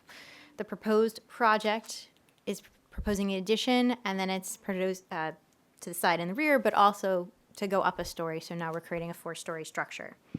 In the R1 district, 3 stories is the maximum number of stories, but we have a height of 35 feet. So the proposed structure is meeting that maximum height in feet. What we're here to ask for is just for the stories. Part of the reason we're asking for this is because we're trying to utilize and reuse that existing structure that has this basement area that already exists. And we don't think that it's appropriate use for it to be considered to be residential. We'd like to use it for, parking. But if you were to consider this and look at it and say, if we could dig down even a couple of feet, this could turn into a cellar, and we wouldn't be here for this variance. So when we look at it, how is the impact of that additional story? There really is no additional impact here because that space is already there, already exists. And so the overall height in terms of feet is consistent with what is permitted in the ordinance at 35 feet. So I don't see this as a substantial detriment because that whether or not it's a basement or a cellar, that's where we get that definition of that story. That space exists, and from the front, you wouldn't even notice a difference if we were to dig it out and create a cellar. So I think that there's really no substantial detriment allowing us to have that extra story for this potential use for off-site parking. The other one we're looking at is for the maximum front yard lot coverage. So this comes out in R1. There's a requirement that a maximum of 50% of your front yard is permitted to be impervious coverage. We're proposing something that's about 70%. And as you saw on the diagram or the site plan, we have a driveway, we have stairs up to the access, we have to still have pathways for the stairs to go down into the basement, as well as access to through the side yard. So we do have a number of places where we have to have impervious or non-landscaped coverage in order to provide required access. But we are providing landscaping in all of the spaces where there isn't that required access. And overall, I think this project substantially improves the condition at the front of this property because right now there's no landscaping. It's 100% impervious lot coverage on this lot. So with this project, you're substantially improving the front yard, but you're also substantially improving the overall project. We are reducing your existing coverage from 100% to 78%, and that's actually well below the maximum lot coverage permitted in R1, which is 85%. So I think overall, the whole project as a whole is really substantially improving this particular lot. I think, this project advances those purposes of the municipal land use law. It's a appropriate use and density consistent with purpose A. It is providing adequate light, air, and open space consistent with purpose C by providing those conforming front, side, and rear yard setbacks, as well as conforming height and feet. And then it is consistent with purpose I, promoting a more desirable visual environment. So obviously, not only is the building getting a new facade, but you're getting, again, those substantial improvements in the front yard with the new landscaping. And it's not just from the front, from the rear, you're removing non-conforming garage at the rear of the property and providing substantial landscaping. So for anyone who has to look at that rear yard, that's a substantial improvement for this property. I don't see that this granting the requested variances would result in a substantial detriment to the public good or general welfare. As mentioned, this is a conforming for-family use here on this property, and it's able to accommodate those units within a building bulk that's consistent with all setback, coverage, and height and feet requirements in the R1 zone. It's eliminating those nonconformities, including the nonconforming rear yard garage that extends. It actually extends beyond the property line, so we're actually making it better for the neighbors, and reducing that lot coverage to that 78%, while providing for the new landscaping both at the front and the rear of the property. It's not going to result in a substantial impairment to the intent and purpose of the zone plan or zoning ordinance. This is a consistent project with the purposes of the R1 district, which encourages compatible infill development and preserving the integrity of residential neighborhoods. The project has conforming bulk standards, including the existing front yard setback at 10.5 feet, the side yard setbacks, the rear yard setback at 25 feet, the lot coverage, which is under at 78%, and the building height feet at 35%. And it also advances that Jersey City master plan by redeveloping the property to provide the unique, attractive residential use that will provide housing for existing and new residents.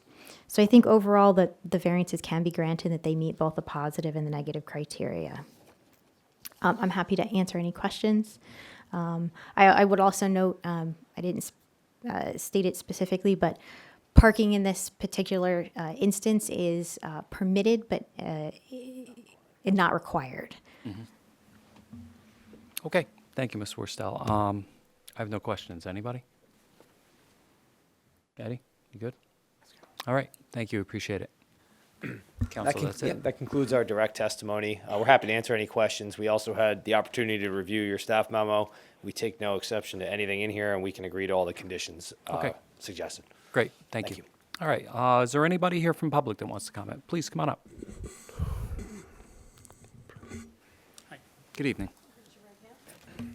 Do you swear or affirm the testimony you're about to give in this proceeding will be the truth, the whole truth, and nothing but the truth? I do. Thank you. Please state and spell your full name and provide your address. It's Anthony, Anthony, Townsend, Townsend, and my address is 353 Webster Avenue. Mr. Townsend, good evening. We have 3 minutes for you, sir. Thank you. I'll keep it brief. My concerns as a resident of the Heights are mainly about the way the density of this project is being misrepresented in the application. And I'll just make that case in 3 facts. So the first fact is that as of last year with the LDO amendments that the City Council passed, the maximum density permitted in the R1 zone is 42 units per dwelling acre. Fact 2, LDO defines density as the permitted number of dwelling units per gross area of land to be developed. You will not find a measure of density in this application that follows that definition. If you calculate the actual density using that definition, you'll get a result that's 46.5 dwelling units per acre. And that's 10%, more than 10% above the maximum for the R1 zone. So what you have here is an application where the applicant is asking you to approve a project that doesn't comply with a really critical piece of how the R1 zone is defined. It doesn't provide the information that you need to assess that compliance. And then it provides a different measure of density that actually masks that non-compliance and makes it look compliant. I'm here, to raise this concern with you. You will do with it, what you must. I have looked at how some of the rules that are being used to calculate density in applications like this are going to apply to lots across the R1 under the new zoning, the density maximums. And you're going to see this problem over and over again. In the Heights, at least 20 to 25% of the lots are going to result in proposals that exceed these maximum densities. So this is a problem that isn't going to go away. I think you need to figure out a solution to it, and you need to ask the applicant to provide the information that you need to make a decision based on the regulations as they stand. Thank you. All right, thank you, Mr. Townsend. Anybody else from public? Before we address that, we'll address that. Anybody else from public? Seeing no one else from the public, Mr. Chair, I move to close. Okay, motion is made and seconded. Public is closed. General, I'm going to put you on the spot here. I hope you're okay with it. So, piggybacking off of Mr. Townsend's comments, who calculates the density on these projects? Is it the applicant? the city staff follow up and check those calculations? Yes, it is. So the applicant shall provide a density calculation on their zoning table, and the staff will definitely check that according to the zoning ordinance. Okay, so are they in compliance with the LDO, or is? Yes, it is. So how the LDO says about the permitted density is that a maximum of 42 units per acre is permitted. And then for this law specifically, it's 0.086 acre. So when you calculate that by, multiple that by 42, a permitted 3.6 units. And then in our supplementary zoning, we have a sentence saying like when a numeral calculation of zoning standard for a particular law result in a fractional number, such as such number shall be rounded up for fractions 0.5 and above. So for this case, it should be rounded up to 4 units. So 4 units is permitted in this case. Okay. We have one per night, I'm sorry, sir, per application per night. I would assume we'll see you again on one of these? Okay. Okay. So, Jenru, do you have anything to close with? So I just want to say like staff agrees to the applicant's professional testimony, and I would just ask the applicants to agree to the conditions in the staff report. Applicant agrees to the conditions. So with that, staff recommend approval. Okay, thank you, we appreciate it. Motion? Mr. Chairman, I'd like to make a motion to approve case P 2024-0123 as it was presented to the board tonight. Okay, motion is made and seconded. Commissioner Lipsky? Commissioner Cruz? Commissioner Stamato? Commissioner Torres? I didn't see that. Yes, I see where it meets the variances with the basement unit. But I could never see that parking situation for a piece of property that has 4 different owners. It's a headache for the city waiting to happen. It's a headache for the neighborhood, for the people living in the building. It's just, the concept doesn't, to me, seems not to work. So with that, I'm going to vote no on this project. Chairman Lanston? So, I agree with Ms. Worstel's take on this. I think the variances are warranted, and just on a common sense level, taking away the residential aspect on that garage below grade and just moving that story up. Dwelling wise, it's a 3-story building, but you add that basement in with the garages and the sprinkler room and the trash room, and you get 4. So I think the variances are within reason. I think the intent of the master plan is met here, and my vote is going to be aye. Motion carries with 4 in favor and 1 opposed. Okay. Thank you, Mr. Thank you, Chairman. everybody. Thank you. Thank you, guys. Have a good night. Okay, so we are going to call item 17, but if anybody from 18 or 19 wants to punt right now, it's up to you. Sure. You are?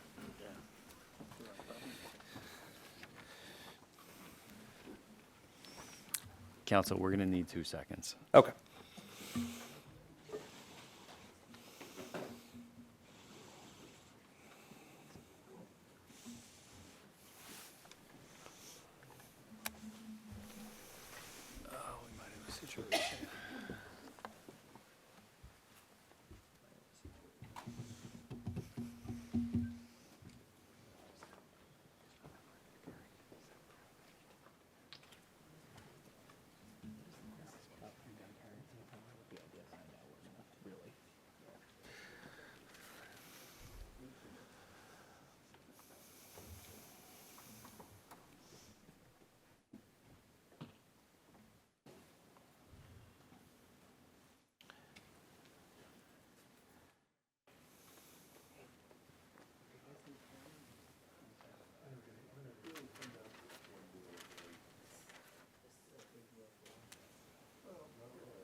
Give him adjournment time.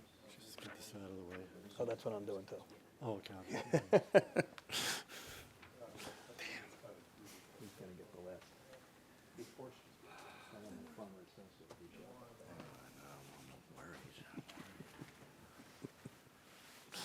So close. Wasn't gonna notice. Warrior weed. The weed warrior. The weed warrior.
Okay, Mr. Lean, go ahead, Right, please. Chairman. I'd like to request an adjournment for number 19, case P 2024-0070. That is 415 Palisade Avenue. We would request that our notices be carried to December 10th.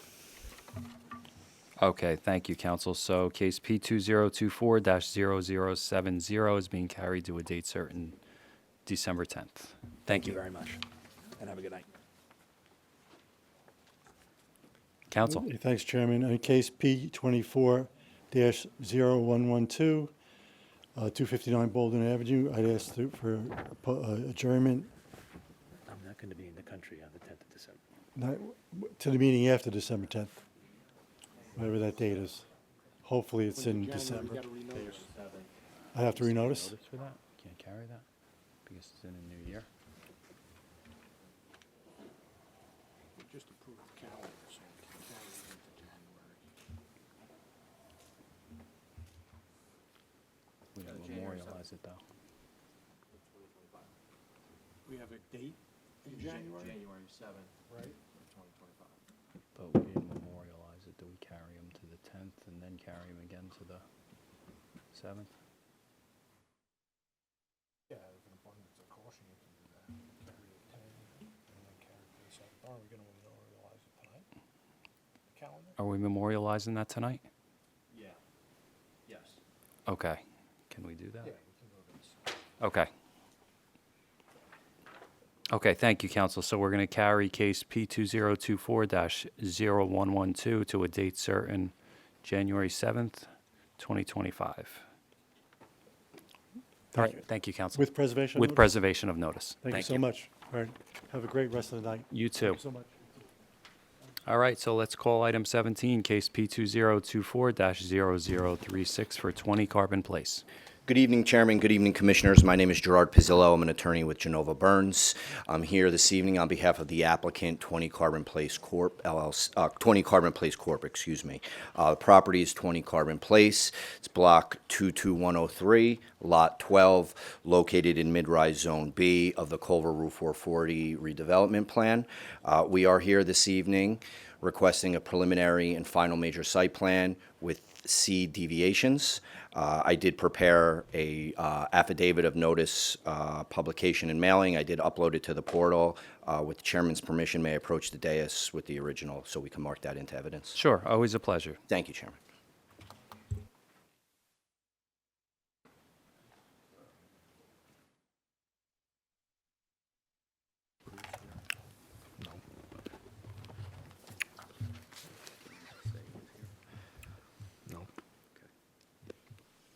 Block and lots on there. Just for the record.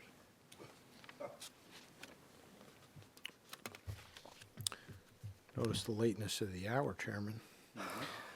In receipt of an affidavit of publication, proof of mailing for the property described as Block 22103, Lot 12, 20 Carbon Place, it does appear to be in order. We can mark it as A1 for purposes of the record. Okay, thank you, Counsel. And thank you again, Board. Thank you for your time. This is an application and a project that's for a property that's been before this board several times. The last time we were here was earlier this year for a site plan extension. And at that time, I did indicate that we had been in the process working with planning and the other city stakeholders to come up with a revised project based on some things that happened on the ground and as well as some value engineering that my client, him and their team looked at. So what you have before you is a new application based on the provisions of the ordinance, although it's really just changes to the prior building, but because of the ordinance, it had to come in as a new application. So the board approved under case P20-025, preliminary and final major site plan for a project that consisted of two 12-story structures surrounding an 8,000 square foot public plaza. The total number of units was 450 spread out between the two buildings, as well as 242 parking spaces, and again, along with that 8,000 square foot public plaza. This was all done in accordance with the right-of-way bonus, as well as the open space bonus pursuant to the Culver Route 440 redevelopment plan. The project today still incorporates those two bonuses. It still consists of a 12-story building. There's only one 12-story building now. So we've eliminated one building. It's a 12-story building. There is an increase of 97 units, but still within the permitted FAR pursuant to the plan. So there's 547 units that are proposed here. 276 total parking spaces, which is an increase of 25 spaces, and then just a relocation of the plaza, which also does increase by approximately 600, 700 square feet. So the plaza is about 8,700 square feet, give or take. There are a number of deviations. Two of the deviations were part of the old approval that are just carrying over. Those are related to street trees and the spacing of trees. There are a number, or three minor C deviations that are part of the new project, a loading zone, some coverage of the rear yard parking, and there is another signage is the last deviation. I'll turn it over to my witnesses, but I just want to point out we did engage long and hard with the city planning to come up with this concept. So we met with them about 8-9 months prior to us filing. We didn't file this until March. We filed this in March of '24. We also met with the councilwoman. We had several meetings with the community condo associations in the neighborhood. So we did do that really thorough engagement to get the community's impact. I should note we also met with the charter school that is immediately adjacent to our property. So with that said, I'll turn it over to my first witness, John Cote from Langen Engineering, who will run you through the civil engineering aspects of the project. All right, thank you, Counsel.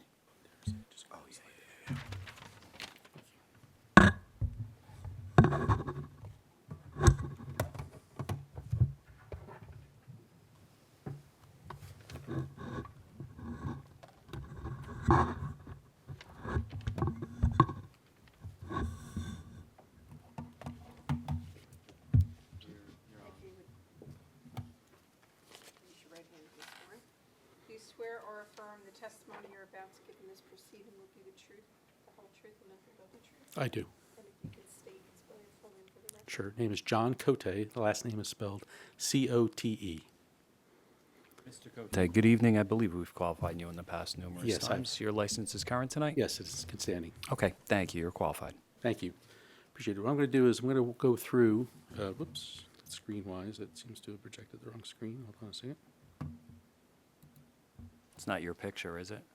No, it's the Windows thing. Let me see if I can change this to project it onto the other screen.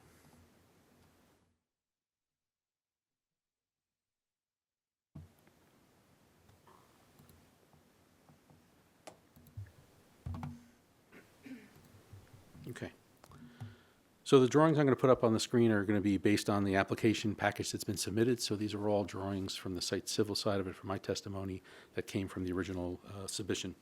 So the first drawing that's up is the illustrative site plan, CS 701.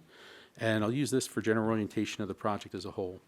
So looking at the project, description of the 12-story building is shown in brown. The 12-story building is a 65,330 square foot building. It incorporates a 935 square foot retail component with the 547 residential units. On the right-hand side, on the east side, you'll see the plaza area, the open space area that was referred to earlier. That plaza area is an 8,500 square foot area, and it'll be described in more detail by the landscape architect or testimony. Along the frontage of the site, we're providing street trees, a total of 10 street trees where 14 are required. And the 10 street trees provided are deficient because of the spacing associated with the other amenities and components we need to add to the site for access, for utilities, and in compliance with other restrictions of where the tree wells can be positioned. So I'm going to outline a number of things on the project and identify the 4 variances. So for the overall project, the total number of parking spaces provided is 276 spaces, where 247 are required based upon both the combination of the 274 that's required minus the credit B for EV. We're actually providing those parking spaces instead of taking the credit for the EV spaces in the overall building. So the 276 includes, in this case, 42 EV spaces where 27 are required. So within the site itself, as far as the layout, we have the number of trees along the frontage. The way they're spaced, we have a variance for the tree spacing on center. Now, I'm going to make a clarification. On my zoning table, I identified that as a variance of where 22 is required, and we had provided 12 on our plan. It's actually 11 feet. We had adjusted some of the trees for some of the streetscape work that we had done on the plan. So I'm going to clarify that to be 11 feet for the minimum spacing between on-center trees. And where we had a maximum spacing of 51.9, that number is actually 59 per app. Oh, a maximum spacing of, I apologize, of 51.9. We're revising that to 59 for the purpose of this application. Mr. Cote, is this in the portal? This plan is in the portal, yes. Okay, just making sure. Sure, no problem. So that variance is one of the variances. The next variance is the minimum number of street trees I spoke to earlier, which is the 14 trees required, and we're providing 10. With respect to the loading zone on the property, we coordinated this plan with transportation planning, and the layout of the roadway has been done such that we've given the lane widths that were requested, and then the area for the drop-off that would allow the access to the front of the building. The front entrance of the building is on the east side within the courtyard area, the plaza area I was referring to earlier. So that's a length of 75 feet where 30 is permitted. So the 4 variances, the maximum loading zone size on the street, the number of trees, and the maximum spacing between, and minimum spacing between the trees. And the last variance is the permitted number of signs, where we're proposing 3, where 1 is permitted. So what I'll do, just as a big picture, is I'm going to go through an abridged version of my site plan set just to identify some of the other items that were just discussed with respect to how the project's designed. Wait, John, before you continue. This what you have in front of you, right? That this is a selection of plans from your overall package. Correct. This is uploaded to the portal. I have it is listed as Exhibit A to, so just for references. Counsel, And- which one is Exhibit A? What we're seeing on the screen now? That's correct, yes. This is Exhibit A. Prior color version. That should be on the portal. I'm confirming it right now, but I did upload that to the portal. I was having trouble with the size and the loading. Yeah, so Why this, don't we do this, just to make it Mhm. easy? Let's mark them. Make this A2, we'll make this A3, make the color rendering A2. Okay, A2, the color rendering, A3, this, okay. okay, This so should this be is uploaded. A, This is Sorry, uploaded. A3 this, do you wanna just? this A2 A, is the colorized rendering that was previously on the screen. I think it was called site, it's the illustrative site plan. I'll bring that up real quick. So the illustrative site plan, drawing CS 701, is the Exhibit A2.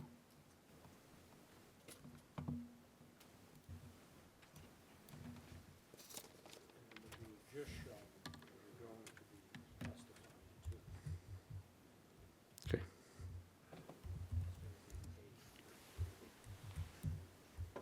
Okay. So what A3, Exhibit A3 consists of, A3 is an abridged set of my site plan set. It'll be just the primary drawings for the set for discussion about the layout of the site and with respect to the variances I just spoke to. So this plan shows the overall layout, a combination of both the building, the plaza area, plus the roadway configuration. The roadway configuration includes 3 off-site parking spaces. Sorry. Okay. The 75-foot loading zone I referred to earlier, and as well as a shuttle bus drop-off zone on the east side of the site. The entrances to the building are 2. There's a 15-foot wide apron leading into a one-way exit on the west side of the building, and then just to the east of that is a 2-way entrance into the parking garage. The plaza has consists of a number of different amenities, from rain gardens, pavers, and seating areas that'll be described in more detail by the landscape architect.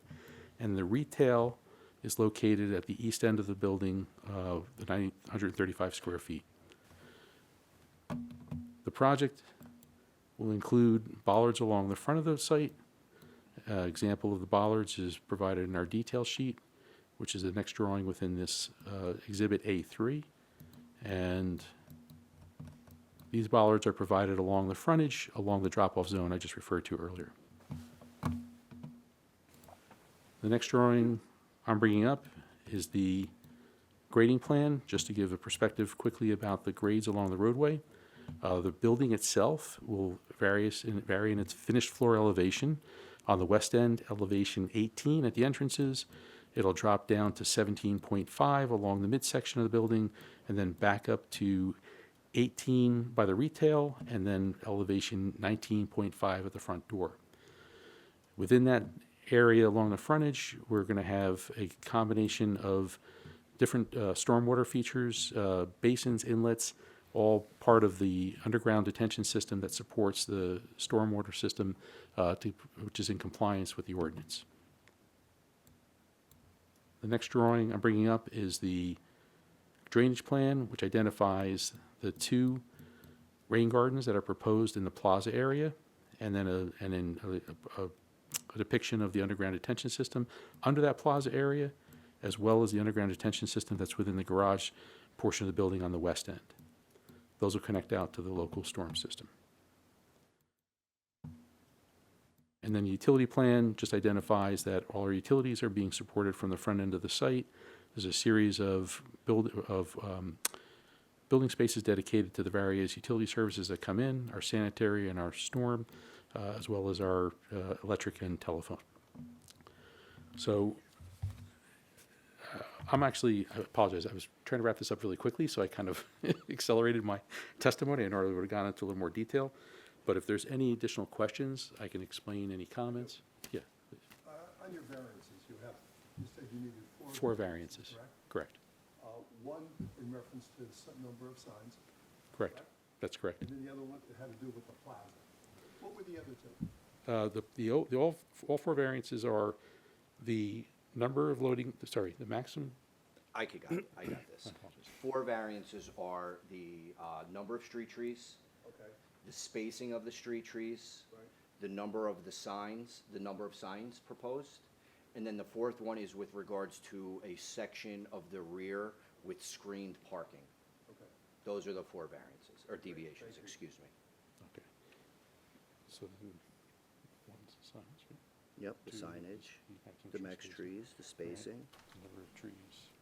yeah, the number of trees and the spacing of the Basically, trees. it's 2 different variances. 2 different variances. It's Yeah. 4 variances, I said it. Yeah. I said 4. No, you're talking about the building in the back, that's not on my list. That's right. Oh, right, but That's- that is a yeah. variance. That Okay. is a variance. Okay, so then you want to say it's 5, because the max loading size. Yes, yes. I apologize. So we're gonna make it, no. I'll clarify, it's 5. The 4 that the 4 that I covered. Yeah, so number 1 is the max loading space size on street, 75, yep. Sorry. Go ahead. 75? 75 versus 30 permitted. The next one is the number of street trees, 10 versus 14 required. 10 versus? 14, 10 provided versus 14 required. The next one is the min and max street tree on center spacing.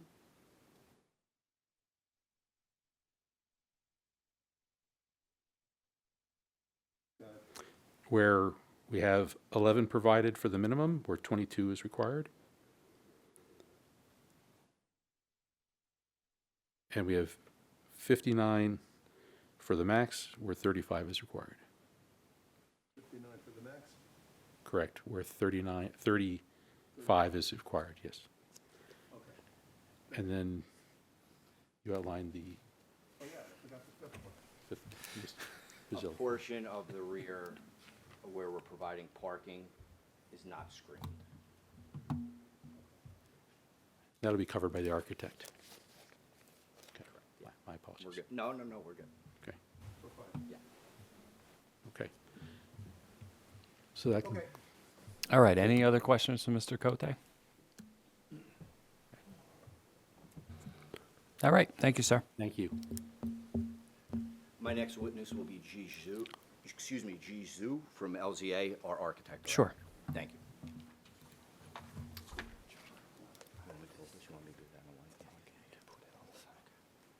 Raise your right hand. Do you swear or affirm the testimony you're about to give in this proceeding will be the truth, the whole truth, and nothing but the truth? I do. And if you could state and spell your full name. Jay Ju, first name spelled as J-I-E, last name spelled as Z-H-U. S-J-I-E. What is the name? Sorry, first name is J-I-E, 3 letters, starts with J.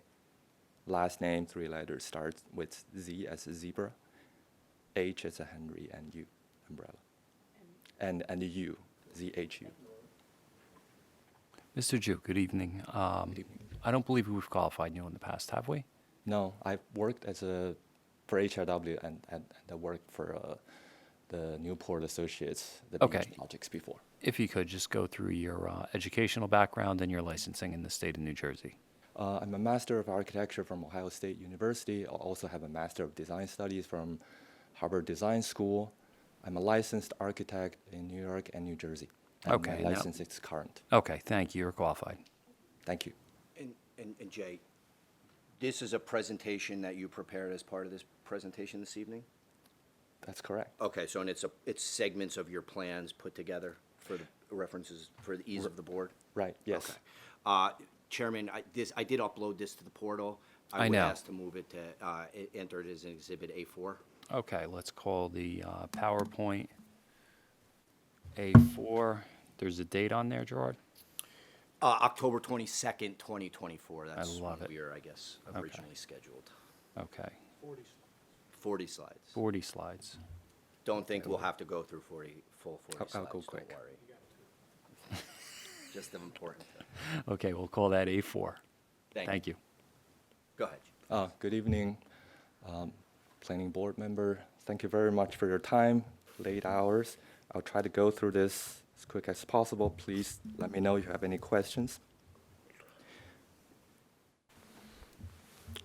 Let's see. Oops.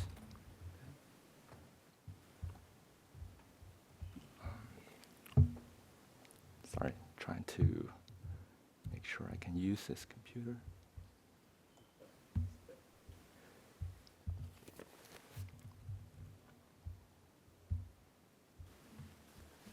As Gerard has mentioned, we went through a very thorough and I would say inclusive engagement process with the community board, with city planning, meeting with the city planning multiple times, community board. We met with the neighbors as well as councilwoman. So what you see here is reflectance of what we have discussed so far, and we want to present our proposed design to you. A quick overview just to refresh everyone's memory. Here you're looking at the site in relation to some of the buildings nearby. The site is outlined in the center. We have the NJCU Charter School directly to the east of our site, and a property known as 49 Fisk, located to the north and west of the panhandle-shaped site, and the City Line East, which is located south of Carbon Place on the south side of the project. The project is also located roughly 200 feet west of the intersection between Carbon Place and West Side Avenue. Some existing condition photos. The first row on the top shows views of the current site from Carbon Space looking west. The one in the center looked at the temporary demising wall or fence between our property to the left, and to the east side is the open space and driveway of NJCU Charter School. As you can see here on the picture to the right, NJCU Charter School is a 3-story structure. It has an open space right in front of it with trees and other landscape features. On the bottoms, we have, you can see through our site, which is currently empty. In the background is 49 Fisk that is on the site. The one in the middle is, and the one to the right are both the building across the street to the south, known as City Line East.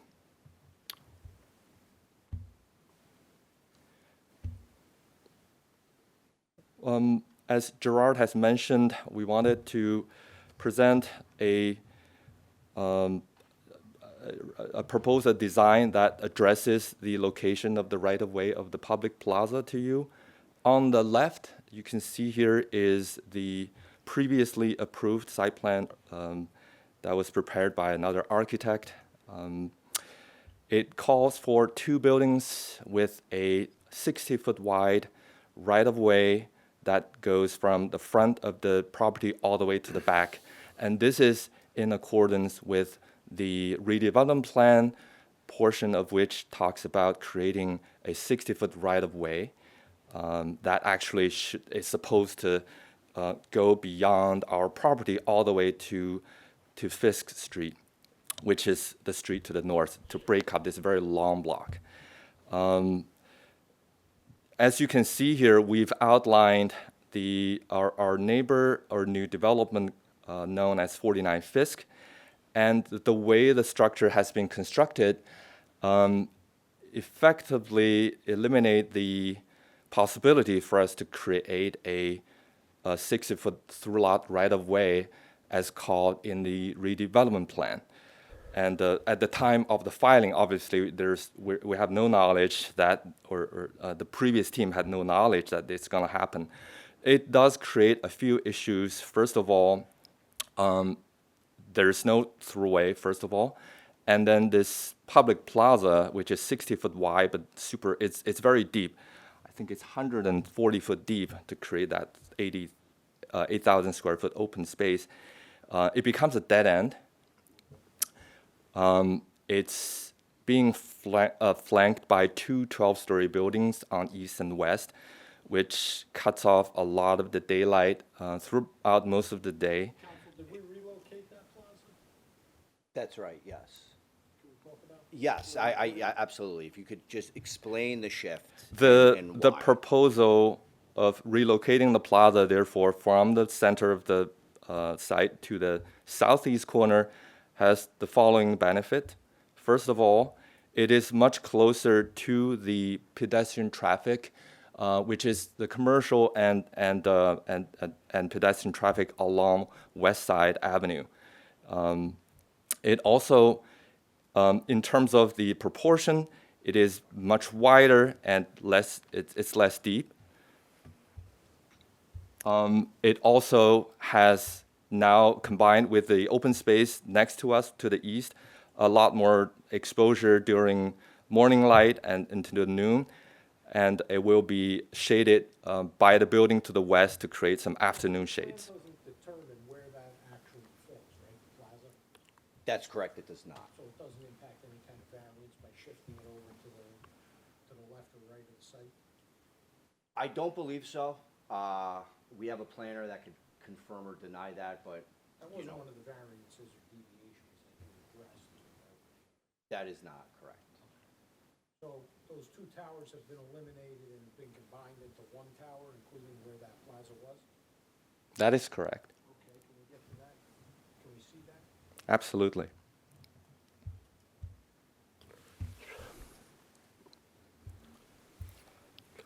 So here's just a brief overview of the building in relation with the new open space that we're proposing. We don't have to go into detail. I know we have a limit of time, but we can absolutely go back to this view. But the general layout is we have a public plaza, which will be surrounded by the building entrances and amenities, and with additional amenities for the building that is terraced back and also ties into the main public space. Here it also shows a sidewalk widening. Our building is set back 8 feet from the property line along Carbon Place to create a minimum of 13-foot sidewalk, as discussed earlier.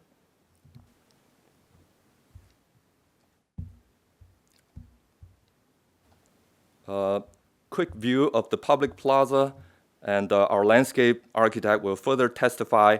It's showing good amount of green space, featuring 2 rain gardens, promenade, and a large open space with terraced seating to the east. And if I could just stop you 1 second, just to confirm how this becomes a public plaza, my client will be providing a perpetual easement to the city for the benefit of the city and for the public, so that this is in fact a public plaza. Council, I apologize. We need a 2-minute break. Sure.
Wrap? So, yeah, we're going to do resolutions. Ready? So, council, I apologize, we're going to have to carry right now to date certain December 10th. We'll get you up first on the agenda that night. Cam, if you can make a note of that. Understood, Chairman. Commissioners, thank you for your time. Feel Okay. better, everybody. Thank you, we Thank you. appreciate Thank it. you. Okay, so with that said, we have 12 resolutions to memorialize tonight. I'm going to try and get through these quick. Number one is resolution of the Planning Board of the City of Jersey City approving amended final major site plan approval applicant NEQ 8A LLC for amended final major site plan approval. Property is 20 Long Slip, 2 Long Slip, Washington Boulevard and River Drive, Block 7302, lots 3.18, 3.19, 3.05, and 3.16 to become 3.19, 3.20, 3.21, 3.16, and 3.05. Case number on that is P20240193. Number two is a resolution of the Planning Board of the City of Jersey City, applicant 26 Bell LLC for preliminary and final major site plan approval with deviations at 206 Van Voorst Street, Block 14203, part of Lot 30, Jersey City, New Jersey. Case number is P23-084. Number three is resolution of the Planning Board of the City of Jersey City, applicant 26 Bell LLC for preliminary and final major subdivision approval with deviations at 206 Van Voorst for preliminary and final major subdivision approval with, I'm sorry, I read that already. Street Block 14203, Lot 30, Jersey City, New Jersey, case P23-083. Number four is resolution of the Planning Board of the City of Jersey City in the matter of the proposed amendment to the West Side Avenue redevelopment plan of the City of Jersey City. Number five is the 2025 fiscal year Planning Board agreement for stenographic services. Number six is a resolution of the Planning Board of the City of Jersey City authorizing and approving the appointment of legal counsel. Number seven is resolution of the Planning Board of the City of Jersey City authorizing and approving the appointment of Precision Reporting Services for fiscal year 2025. Number eight is agreement for legal services. Number nine is resolution of the Planning Board of the City of Jersey City, applicant Venkat. Can I just give you that last name? Thank you.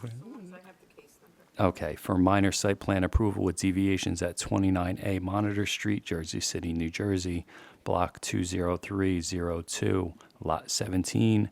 Case number is P2024-0068.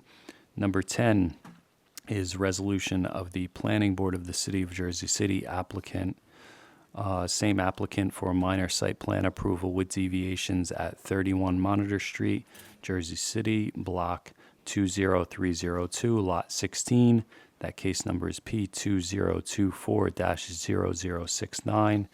Number 11 is a resolution of the Planning Board of the City of Jersey City, applicant JYM Realty LLC for preliminary and final major site plan approval at 81 Palisade Avenue, Jersey City, New Jersey, block number 8304, lot 32.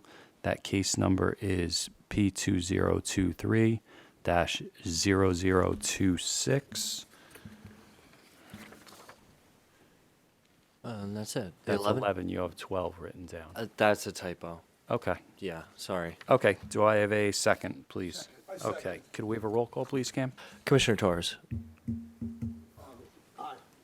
Commissioner Stamato. Commissioner Cruz.